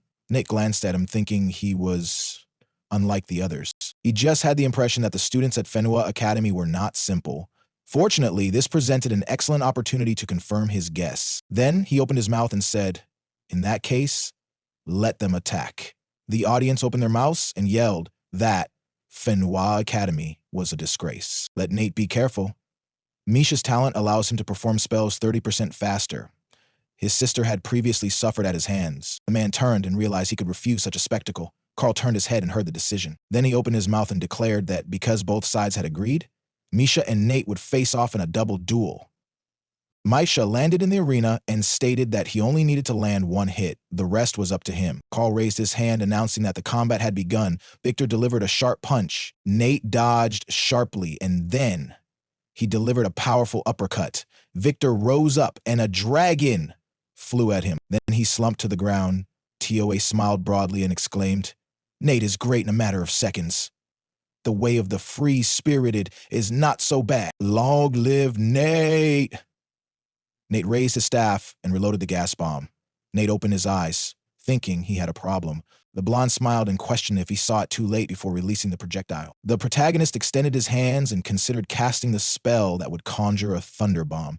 It takes 5 seconds, but he only had 3 in 1/2 seconds. It only took him 3 seconds to defeat Victor, although he was half a second. Misha gazed at the dust cloud. The protagonist began to come out of it and said, "Well, although he shortens the pronunciation time, it is worth trying to do it in 3 seconds. He can still deceive others, but certainly not him." Then he pointed his finger out and shouted that he must have received some kind of reward in the secret kingdom. He underwent a secret baptism, he is correct. Misha opened his mouth, thinking that his technique was invincible, and then shouted out, "Nonsense! Nonsense in it." So then shouted, "Let him shut his mouth." The guy opened his mouth and asked, "What did you say? What other secret baptism?" The viewer noted that it was a sin not to know this. The baptism of the secret kingdom, which is a kind of bonus and is divided into 2 types. He then presented a scroll and explained that from the 1st to the 10th level, they can awaken their specialization and numerous skills. However, when you advance from the 10th to the 20th level, you can receive a hidden baptism and special perks. Then he delivered another scroll, stating that with Misha and the rest of his team's current levels, he would never have passed the secret kingdom on his own. They must have asked their leader for assistance, because such deceit is highly prohibited. The audience surged up and exclaimed, "This is why they are so strong." The pose is looking into the Manhwa Academy. They are for justice. Allow them to investigate the Manhwa Academy. The man turned to inquire if he had seen Robert. He opened his mouth and stated that without Nate, they would not have suspected anything. But if you think about it, you can see the concerns. I mean, why not contact the Management Association? They will do so. The man opened his mouth and said that they decided to hurl mud since they understood the opponent was too strong. "Nate, how did he manage to reveal Misha's abilities if others couldn't?" The audience glanced at each other, agreeing that Nate's vision exceeds the standard. When you think about it, he is far stronger than any third-year student. How wrong is that? The protagonist looked up and considered why he opted to draw attention to himself. The man opened his mouth, thinking that a third-year student could not have reached level 17 so rapidly, and that he must have taken the wrong road. The protagonist raised his hand and explained that because he was more familiar with all of the specializations than anybody else, he could detect the flaws right away. The man opened his mouth and exclaimed that an average person could not perceive this. He didn't believe. Then he looked at the protagonist and said that pupils can't be so educated about specialty. Human energy is limited, and there are far too many skills in the world to specialize on. It's impossible to recall everything. Then he opened his mouth and stated that because he is so daring, he must test him. If he does not hold out, don't blame him. First and foremost, he would like to address the holy messenger of the blue fist. What does he think? The spectator opened his mouth and exclaimed, "Because this is not a popular type," and another added that it's over. He has no idea. Nobody specializes in this. Thus, Nate has no knowledge about it. Greg tightened his teeth and considered smearing him. If he hadn't encountered this in his youth, he would have known nothing. The main character extended his hand and explained that the major skill, mind control, allows you to stick a spear into the ground and cause opponents within a specific radius to stand still. The reload time is 80 milliseconds. You can improve movement speed by 20%, attack speed by 10%, and jump power by 50% for a total of 10 seconds. Greg opened his mouth, convinced that he knew nothing at all. The girl grinned and said that if they disputed it, they should look at Greg's reaction, and another witness exclaimed that the elder was so wonderful Really fantastic. Nisha stuck his finger out and claimed he was just lucky. He says that he understands his specialization. In that case, he will ask a question. Can he tell about the spellcaster's hidden characteristics? The audience erupted in rage, shouting that he had gone straight from the trump card concerning hidden features. He intended to put him in a difficult position because who knows the solution to this issue but the spellcasters themselves. Nate looked at his hand and remarked, "Isn't it a hidden trait of a spellcaster that if he studies a spell, he can embody it in magic?" Spells are classified into 5 elements: gold, wood, water, fire, and earth, which are essentially different from one another. The outcomes of using them are likewise varied. Why is a thunder bomb so powerful? It falls within the category of gold spells, and having obtained with the second circle, he will be able to develop more powerful techniques. Misha opened his mouth to ask how he knew this. His leg twitched and he cried, "It can't be." Then he slumped to the ground. Charlie turned his gaze and remarked that it was unfortunate that he chose to misuse his abilities. Today's forest has come to a conclusion. You can now declare the results. What are your thoughts? Greg bowed his head, saying that it was unfortunate that everything had ended out this way and that all he wanted to do was help his pupil have a successful future. Unfortunately, he stumbled. The judge looked around the stadium and called for announcements. Fangu Academy loses all of its achievements from today's tournament. Zhong City Academy wins. Nate stood in the arena and heard that they had won. Nate is unbeaten! The champion! The man raised his hand, formally proclaiming that the lone quota in this residence belongs to a student from Zhong City Academy. Nate, the protagonist, raised his hand and stated that he wanted to know something. Currently, only 10 universities in Xia country have taken over the secret kingdoms. Nate was seated in the director's office. Then he switched the page and questioned why these 10 universities did not offer what he required. What type of institution was Shinu Unity University? Then he opened his mouth and declared that this university has several secret kingdoms. Why wasn't it ranked in the top 10 of Xia country? Charlie set down his cup, noting that it was a lengthy narrative. Shinu University was home to numerous secret kingdoms 50 years ago. Everyone was overjoyed as it was the first in Xia country. Then he explained the university and mentioned how, over time, other colleges began to build their own hidden kingdoms, which were much more progressive in their pupils, more stronger. Then he showed a map with dots and stated that for some reason the secret kingdoms at Shinu were considerably more difficult than in other institutions, and that it got increasingly harder for students to pass them. The students proceeded across the square, and Charlie explained that people began to give up and expulsions began gradually. The protagonist gazed at the book, convinced that this university had all he needed. While it was not in the top 10, it was not frightening. Then he opened his mouth and said, the academy can give the quota to someone else, who intended to take the entrance examinations himself and travel wherever he chose. Charlie opened his mouth and yelled at him to think about it. He only had one chance, and he shouldn't waste it. Robert extended his hand and stated that he was certain he had grounds for picking this particular institution. They had no right to impose any expectations on him. Nate handed out the book and asked whether the academy could supply the requisite letters, to which Robert replied that he did not think there would be any problems. Then he opened his mouth to inquire what he wanted. The guy opened his mouth and announced that he had discovered it. They had loaded data onto the beach area. He believed they would gain a better understanding of Nate's personality.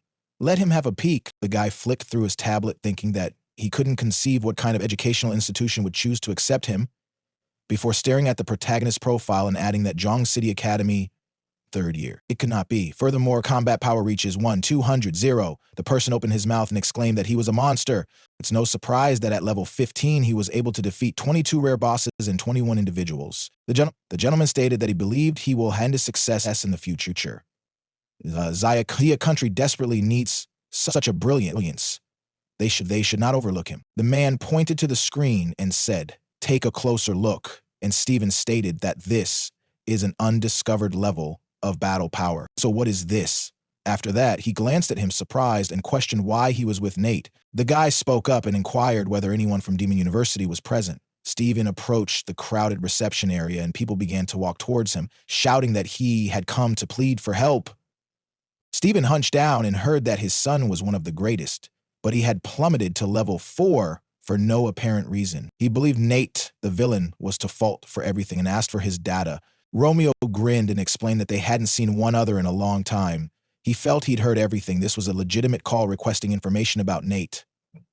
Steven extended his hand and stated that he believed he needed to think carefully about this matter. As far as he knew, Nate had nothing to do with it. This university provoked the incident, thus he was unable to supply him with the requested information. Romeo opened his mouth and questioned what if they were to instruct. Stephen opened his mouth, believing Nate had immense potential and represented their best hope for a good future. He couldn't stand by and let him perish at the hands of some slime, so he promised to protect him. Fear gripped the throng as they looked at the two shining warriors. Romeo chuckled and exclaimed, "I knew it would be like this before I arrived." He requested for advice and was given the necessary guidelines. Stephen clenched his teeth and realized what a slick guy he was. He criticized the headquarters. In any event, he would be on Nate's side, he said, and everyone stared at the TV and heard, "Long live the vice director. Even the headquarters is on his side. They will succeed." Then they refused.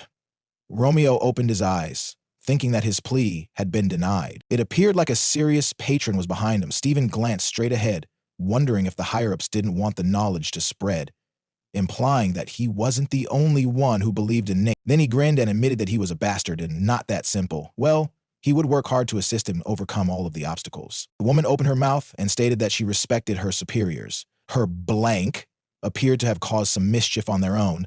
They should be handled with so that they do not cause any further problems for. And Oscar opened his mouth, noting that there appeared to be a misunderstanding. If others trusted him, he would too. He let them say hello to Nate before leaving the room. Stephen took out the cards and exclaimed, "What a generous auction card." Moreover, the ability to exchange the card for level 60 armor was also worth a lot. Then he stared straight ahead and thought to the guy, "Yes, he reached 90% of the population of Zaya country."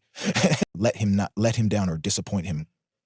The sun shone through the window. Robert opened his mouth and apologized, but they could only give him a third of what he required. Charlie mentioned that his requests were not small. If he wanted all of this, he assumed that universities had nothing to teach him. The protagonist opened his mouth in amazement, then bent his head and expressed his gratitude to them. He remembered some other things, so he had to leave. Charlie extended his hand and inquired as to why he suspected he was preparing something hazardous. Robert stared at the protagonist and told him that if he had come up with something, he should abandon it. They could resolve everything, but not by killing people. But maybe he would still say what exactly he wanted to make from these materials.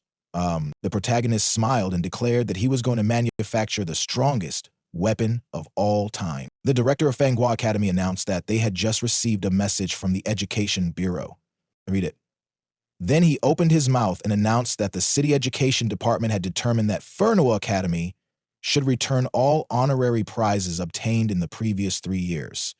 A student named Misha would lose his academic status and be barred from taking the university admission exam for the following 5 years. Everyone at the table sat silently as they learned that all of the teachers involved in the incident would no longer be hired. Allow Wang to prepare first. The disciplinary quality committee will take any additional actions.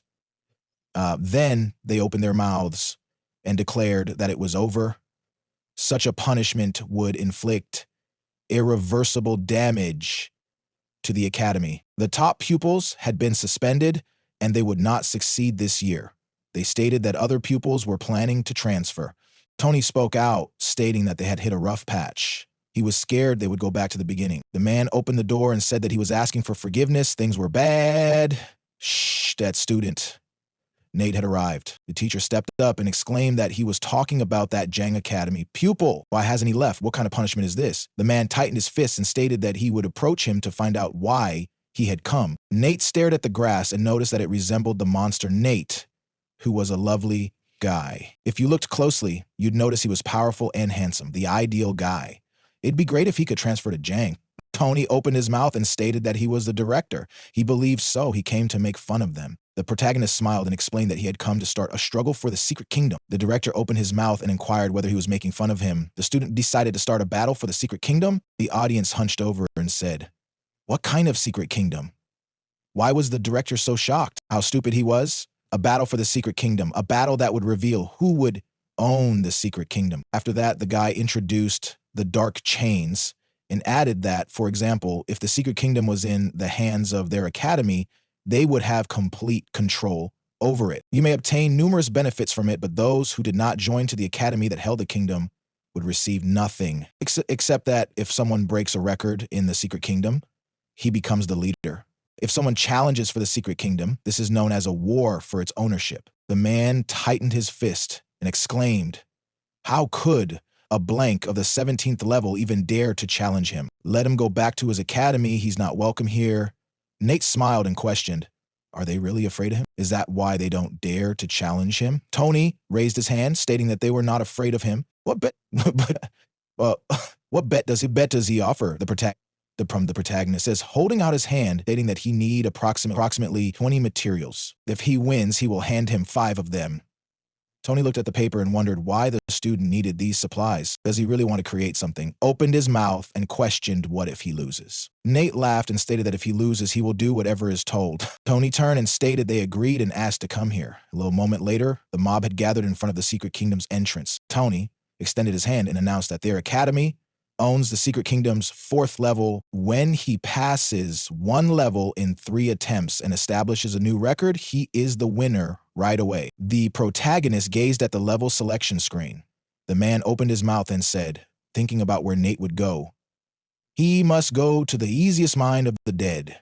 There, at least, the recommended level is lower than his. However, even at the easiest location, the passage is 2 hours, 43 minutes, and 21 seconds long. He questions his ability to handle it. The teacher had to devote 2 months to setting the current record. After then, everyone was surprised to learn that he opted to go to the dark abyss and exclaimed that he was utterly sick. He chose the most difficult option. Tony opened his mouth and added, young man, they will not be responsible for him. The terrain is extremely difficult. Setting a record given his level is almost impossible. Nate smiled and observed that he has confidence in his talents. Tony held out his palm and shouted, everyone, turn on the screens.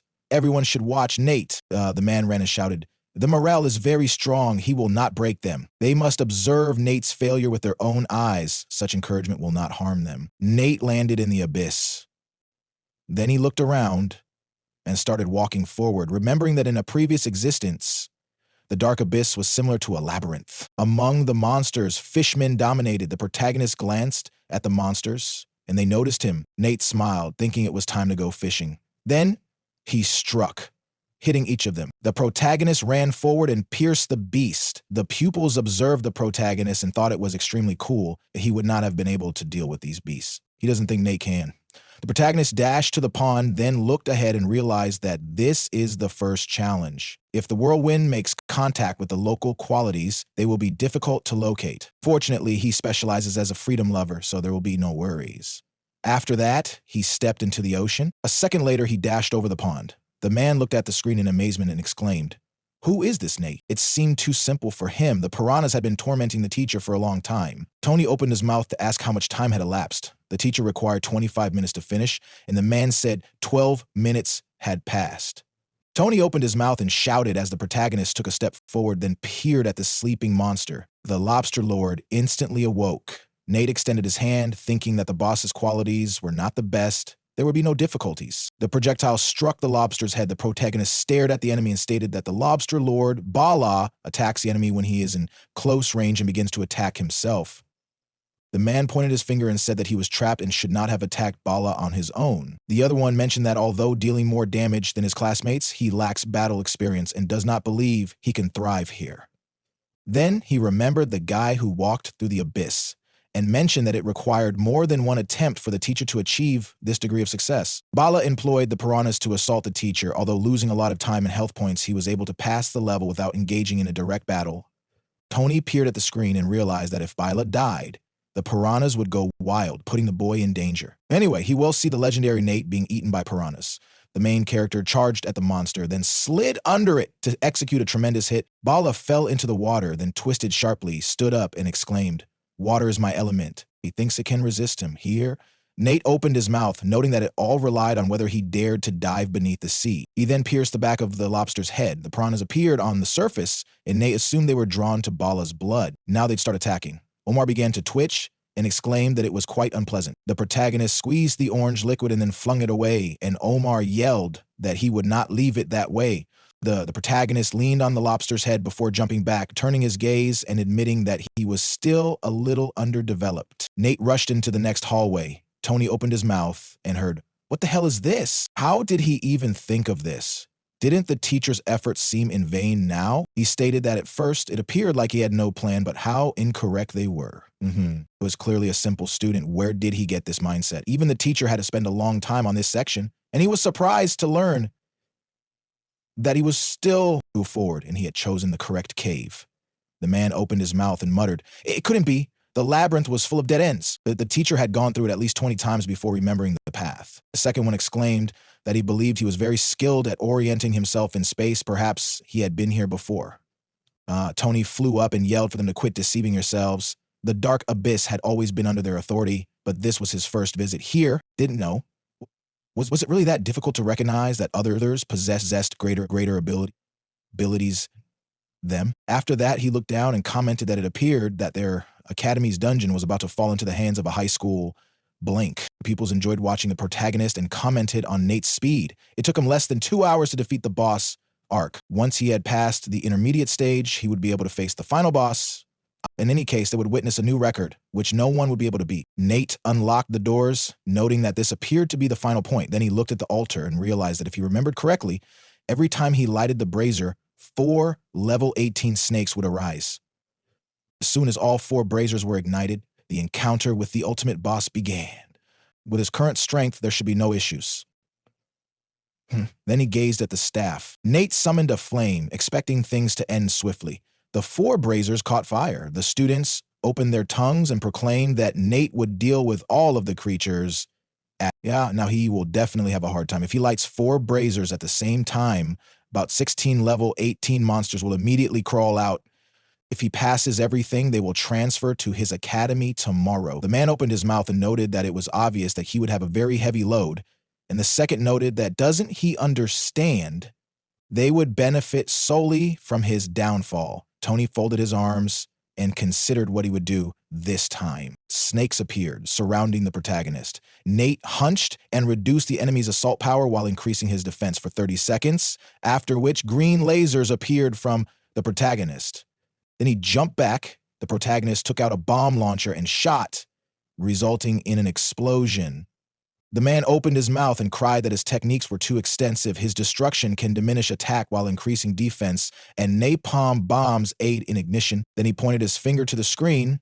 Nate took out his staff and cast a spell, resulting in the fall of a massive boulder and an explosion. The man clenched his fist and shouted, "Oh!" An ammunition expert and an elementalist. These are different specializations. How could Nate even recreate a chemical reaction?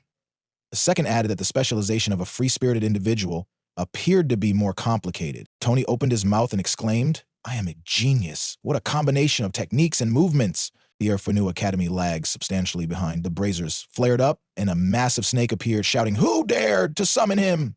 Nate opened his mouth and remarked that they hadn't seen each other in a long time. Let him demonstrate his strength. IML opened his mouth and threatened to make him pay for his summons.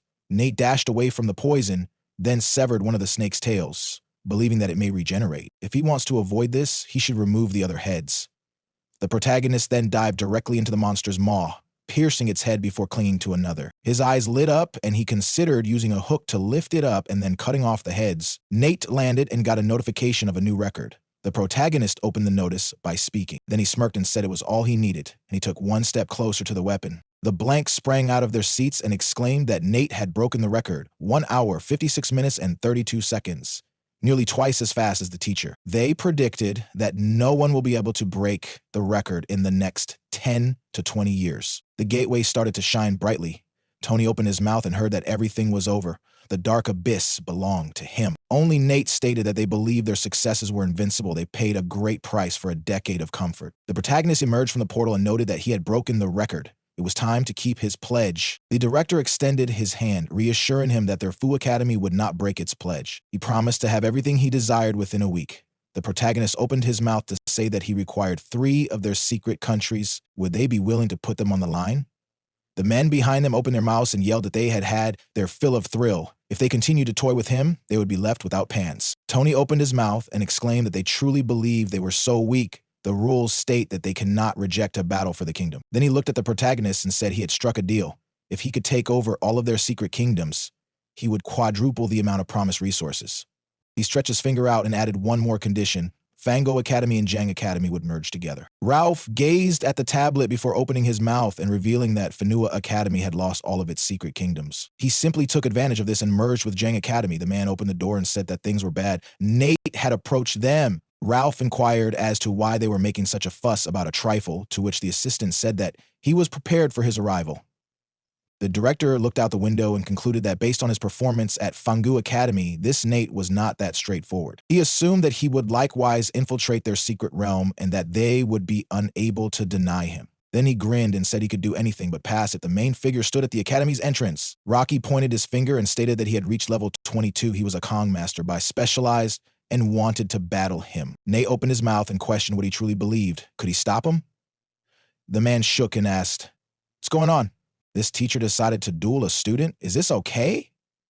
The woman yelled that it was prohibited. He was level 22, and Nate was only 18. To duel him, he needed to be at least level 20. Yes, he was unlucky, and how did he manage to do such a terrible thing? The man in the conference room yelled as he searched for Nate's weak areas. Rocky opened his mouth and screamed that he couldn't blame him. Instead, he could blame himself for not attending their academy. Then he jumped and punched. The protagonist abruptly blocked the blow, then tossed Rocky back, thinking he had done it perfectly. He blocked his strike in 10 milliseconds. Nobody had never done that before. The protagonist hopped on top, then smacked the guy in the chest. Rocky flew into the floor and passed out. The main character transformed into the walking man. The blank opened their lips, looked out the window, and exclaimed, "What's in it, Nate?" And to this time, he chose to target their academy, obviously. Even their teacher was not a suitable opponent for him. Let him watch. The 22nd level teacher has arrived. I wonder what will happen next. Nate opened his mouth and questioned if they had indeed chosen to keep him from entering their secret kingdom, intending to assault one by one. The blonde tightened his fist and yelled, "Don't think you're invincible. Today you'll see true strength." Does he feel that after so many conflicts, he will have the strength for the secret kingdom? Nate opened his mouth and announced that they will terminate everything as quickly as possible. The blonde glowed blue, then froze and trembled. The main character called a gun and shot the guy. The men rose up abruptly and exclaimed, "What kind of skill is this?" The teacher could not defend himself. Where did he gain so much power? Nate turned around and screamed for them to come over rather than making them wait. The screen then shut off. Everyone stood up with the director and learned that Nate did not take them seriously. Let them all come down. They won't be afraid of some blank. The primary character stood on the beaten individual. Ralph glared at him. Nate opened his mouth and murmured, "They came," before allowing them to line up. The warrior rose up and yelled that a level 27 player would teach him a lesson, and bullets fired at him. Then he slumped to the ground. Nate tossed the rifle over his shoulder and called the next one. A moment later, 3 warriors appeared and yelled that he was so arrogant today he would punish him at level 32. A level 38 warrior and another level 35 player were also involved. A brilliant sunset arose in the sky. There were unconscious warriors surrounding the protagonist. Ralph tightened his teeth, believing that there were no more teachers below level 38 in the school. The rules said he couldn't restrain him, but he couldn't let him take everything away. He could deal with him directly. After that, his palm lit up and he worried, wondering what the heck the guy was up to.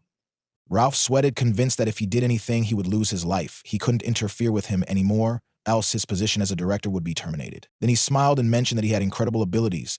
They were taken aback by his presence. He then extended his hand and invited them in. A student stormed the 20s in Zhang City, according to several reports. The story leads us to the Zhang Academy, a meeting room. The man sat at the table, assuming that everyone had realized the change in their abilities thanks to Nate. The protagonist stood in front of a crowd of foes. Tony listened calmly to the man who said he wanted to talk about something today, adding that they intended to give Nate the title of honorary director. A heated debate ensued in the office. The man stood up from the table and stated that, as there were no objections, they would wait for the protagonist to return. Looking around, Robert wondered where Nate had gone, if he had created such a splash and then vanished. We are transported to the continent of the apocalypse, near the shore of Lano. Sunlight engulfed the water. The protagonist defeated numerous demons. A message appeared. Congratulations to Nate on achieving level 20. As his talents advanced to level 3, he began to read about the 3rd level's passive machine gun. When utilizing a firearm to attack, there is a 30% chance of firing 15 shots at the target with a 100% probability of striking. A notification appeared explaining that the clearing ability with a 10% chance unleashes a powerful long-range strike that spreads inside a 4-meter radius. Nate received a message indicating that he has reached the 3rd level of the Wave SL skill. When attacking, there is a 35% chance of employing a wave strike. Once activated, the wave strike deals 5 hits to the enemy and boosts the damage caused to 16 times for a half second. The body is invulnerable. Smiling, the protagonist stated that the machine gun's passive increased the likelihood of triggering by 5%, added 5 bullets, boosted damage by 50%, and extended the invulnerability period when using the wave cut by half a second. More and more opportunities were opening up for him. Holding his chin, the protagonist saw that since strengthening his passive skills, his damage had increased dramatically, and that he should now carefully examine the next 2 stages. Fortunately, he had already been to all 20 spots in Zhong City, so he had everything he needed to make weapons. Many people were walking down the street staring at the blacksmith. Nate wondered whether he could learn how to forge and make weapons there. The blacksmith responded that the training price would be 50 gold coins and the foundry would cost 100 gold coins, and that if he had money, he should leave. The protagonist extended his hand and inquired whether he was overcharging, noting that it used to cost 20 coins. Nate thought the blacksmith did not appear greedy. He suspected that the blacksmith had spent all of his wealth on modernizing the foundry and was obsessed with making it better. Looking back, the blacksmith said that this was the price he had always charged. With a satisfied grin, the protagonist expressed regret that the blacksmith would never see his potentially great blueprint. The blacksmith, taken aback, questioned whether this was a tough blueprint. He began to pursue Nate, asking him to wait. The Urus blacksmith requested to examine the blueprint. He looked at it with astonishment and stated that if the protagonist provided him the blueprint, he would undoubtedly assist him with his training. The blacksmith seized the drawing and stated that he did not need to be compensated. So, Nate may begin. Holding the book, the protagonist received a notification indicating that he had successfully engaged the training, but could only manufacture low-quality objects thus far. To obtain ordinary quality, he required 1,000,000 silver experience. Sitting on the floor, the blacksmith remarked that the guy who drew this drawing was a true genius. He had been dealing with iron for 30 years and had never experienced success. Nate reflected in his thoughts that he had enhanced this drawing and that the weapon could merge several others. Ordinary people wouldn't know how to manufacture it. The furious protagonist stated that because the blacksmith did not understand, it was time for him to leave. Folding his arms, the man began to say that while he didn't entirely comprehend it yet, he would at least understand the philosophy behind the work. He requested that he be allowed to participate in the weapons manufacture, adding that he would supply everything for free, including the foundry and supplies. The shocked protagonist explained that he only had one duplicate of the major material, and that if nothing worked out, he would have to collect everything again. Nate smiled as he explained that the rest of the arrangements were in place, and that he would not refuse his assistance. The action continues 2 hours later when the blacksmith places the armor on the table and invites the protagonist to see it, remarking that he worked really hard. Nate began to explore the glove, gathering descriptions of the armor's properties, which were enveloped in pink mana. The protagonist was relieved that he had made the right decision because the manufacturing quality was right. Nate examined its qualities and observed with delight that the combat power had increased greatly. He was concerned that there had not yet been a gamer with 1,600 points of fighting experience. The enthusiastic blacksmith inquired about his abilities. The protagonist responded that the quality was good and he had passed the test. A man entered the room and announced that he had acquired all of the essential items and that they could begin today. Inspecting the room, the man inquired whether the blacksmith had departed. The plot introduces us to Drake, who greets Theodore with a smile and mentions that, despite his dislike for people, he is still regarded as one of the best apocalyptic masters. Drake mentioned that many people were eager to spend a lot of money to help him, and that he was also struggling. Drake was taken aback by the sound of shouting behind the wall. He inquired whether anyone was discussing skills in the back room. Pulling back the curtain, Drake overheard Nate questioning why Theodore couldn't discern the difference between forging methods. The protagonist stood over him, claiming that while selling liquid metal, the critical figure must be greater than 25000, else there will be problem. Drake was taken aback by the thought that someone was assessing the great master. Drake lifted his hand, signaling for Theodore. Nate was taken aback. He stared at Drake with a puzzled expression, wondering why the protagonist was staring at him so strangely, adding that he didn't. Remember seeing such an odd look elsewhere else? Nate smiled as he admitted that he hadn't expected to meet Drake there. He envisioned Drake wielding a massive blade and assumed he was a famous, apocalyptic swordsman at level 90. He was always calm and unfazed. He even managed to gain control of the island and became famous all over the world. They became friends in the real world and discussed everything under the sun. Theodore stared at Drake and inquired whether he had requested him to help him make a weapon, pointing to him. The protagonist stated that he remembered he hadn't yet prepped everything and decided he wanted to test how Theodore handled his weapon. Theodore was taken aback and inquired as to whether Nate had decided to mock him. Lowering his head, he realized that the protagonist's abilities were far superior to his own, and he had no other option. Theodore began forging a weapon. The story takes place 2 hours later. Drake smiled as he grabbed a sword in his hands and revealed that he had even helped design a level 24 weapon. Theodore stood before him, claiming that few could outperform him in forging. Drake began swinging the blade, estimating that it was worth around 100 points, and moving at a rapid speed. Drake was taken aback and glanced at the protagonist, wondering why he had opted to help him, adding that he should be cautious with him. Nate crossed his arms, noting that now that Theodore had demonstrated his abilities again, he might as well get down to work. Sunlight bathed the forge. We were taken into the depths of night. The forge's windows emitted a bright light, and the weapon emitted an even brighter torrent of energy. Theodore was astounded to learn that at the moment of completion, a golden color was always discharged, and unexpectedly, it was only rank 1.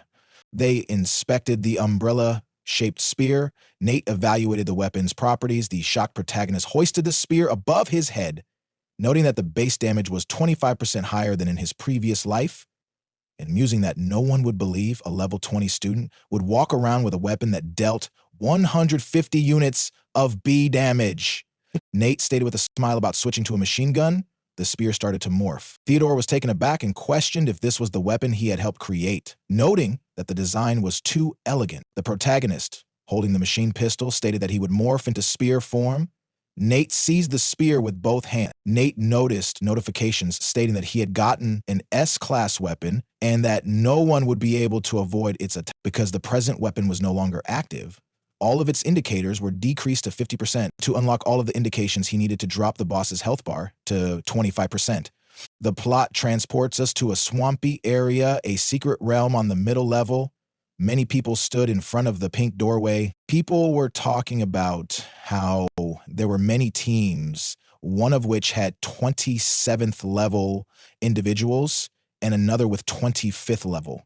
They wanted to know where to send a 22nd level blank who lacked weapons and equipment. Standing among the crowds, Nate reasoned that there were just 10 minutes remaining and that everything would be the same as in his previous existence. Looking at the blue one, he realized that he should ready for fight. He pressed the button, transforming the sphere of nothingness. A notice appeared stating that the sphere of nothingness is a skill that allows you to fire a sphere at your opponent, resulting in continual damage. The period between attacks is half a second.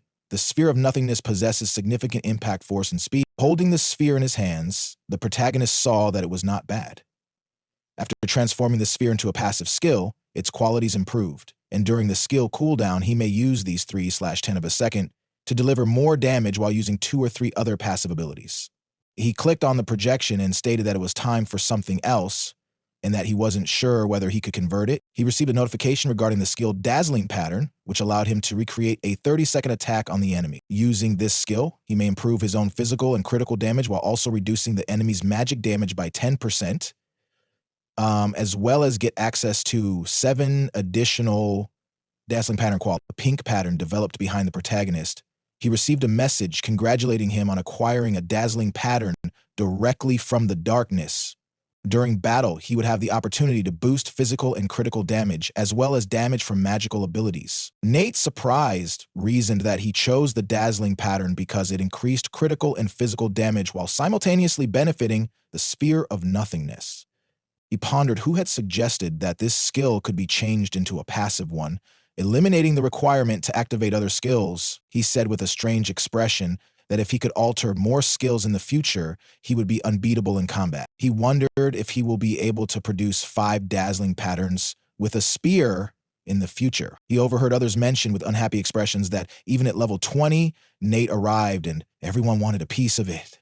A man stood in front of him, claiming that the protagonist was very free-spirited, and he believed that no one would consent to join him to the secret realm. The girl asked him to speak carefully, stressing that things were not that simple with Nate. People noticed Drake and started claiming he was from Lanfang University, one of the top 10, and he was so young, already at level 28. Drake strolled softly past the crowd, then looked at the protagonist and asked them to leave. People were surprised to learn that Drake knew a free spirit and referred to him as a god. Nate showed a map and assumed that the swamp was located deep in the thorny jungle northwest of the Newbie region.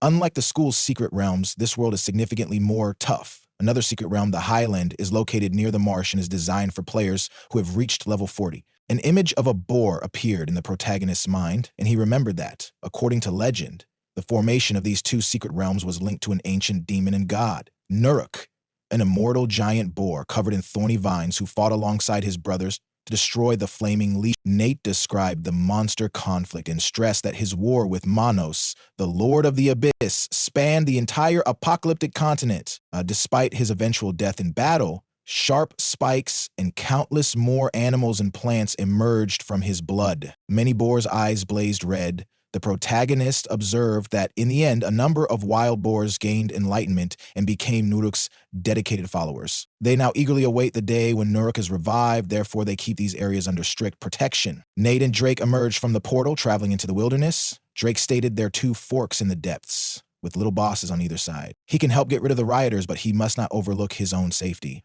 Smiling, the protagonist proposed splitting up and choosing a road, seeing who would be the first to confront the boss. Drake, perplexed, inquired whether Nate believed the free spirit could take on a level 28 swordsman.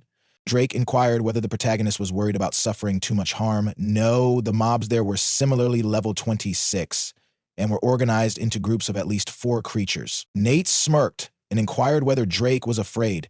Drake held his face and pleaded that no one blame him if he died. Looking to the side, he claimed that there were more monsters to the left, so he would head there. Looking at Nate fleeing, he questioned why he took that road. Drake frowned, wondering whether he was a desperate daredevil or a stupid.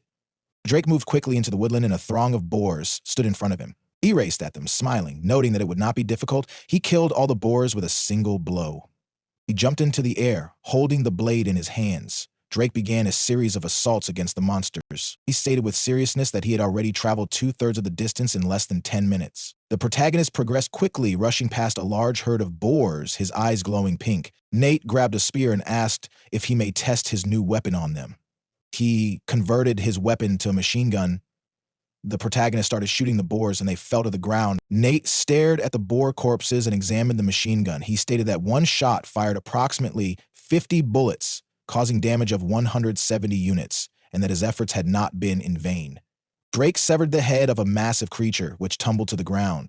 He smiled and claimed that he had done it in 27 minutes, which was fairly good, and that he had grown much stronger. The time spent exemplified this nicely. Drake turned back and figured the protagonist was already dead. He emerged from the trees, and Nate sat on a log in front of him. Drake was taken aback and questioned why the protagonist was there. Nate smiled. Drake enthusiastically responded that given his situation, it was understandable that fleeing was the wisest option.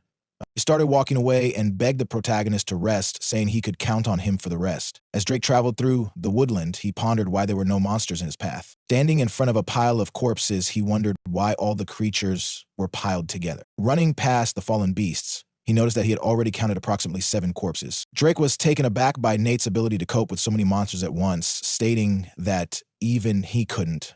He questioned whether a level 20 free spirit was stronger than him. Stopping, he inquired as to whether there should be approximately 27 elite wild boars there. Even if they had died, where were their bodies? The protagonist appeared behind him and instructed him to look up. Drake raised his head, surprised to see so many corpses impaled on tree spikes. Drake became concerned when he discovered Nate had killed 27 level boars on his own. He admitted with a confused expression that he had made a mistake and that the protagonist was extremely strong. He inquired with excitement whether this was his doing. Nate responded that it was not so difficult, and Drake could have also succeeded if he had used his skills. The protagonist sat on a stone and asked Drake whether he understood everything. He raised his hand and stated, they would continue on their path. Nate believed that the plan to produce the strongest character of the future had been initiated. Drake battled a horde of monsters. AAR appeared behind him.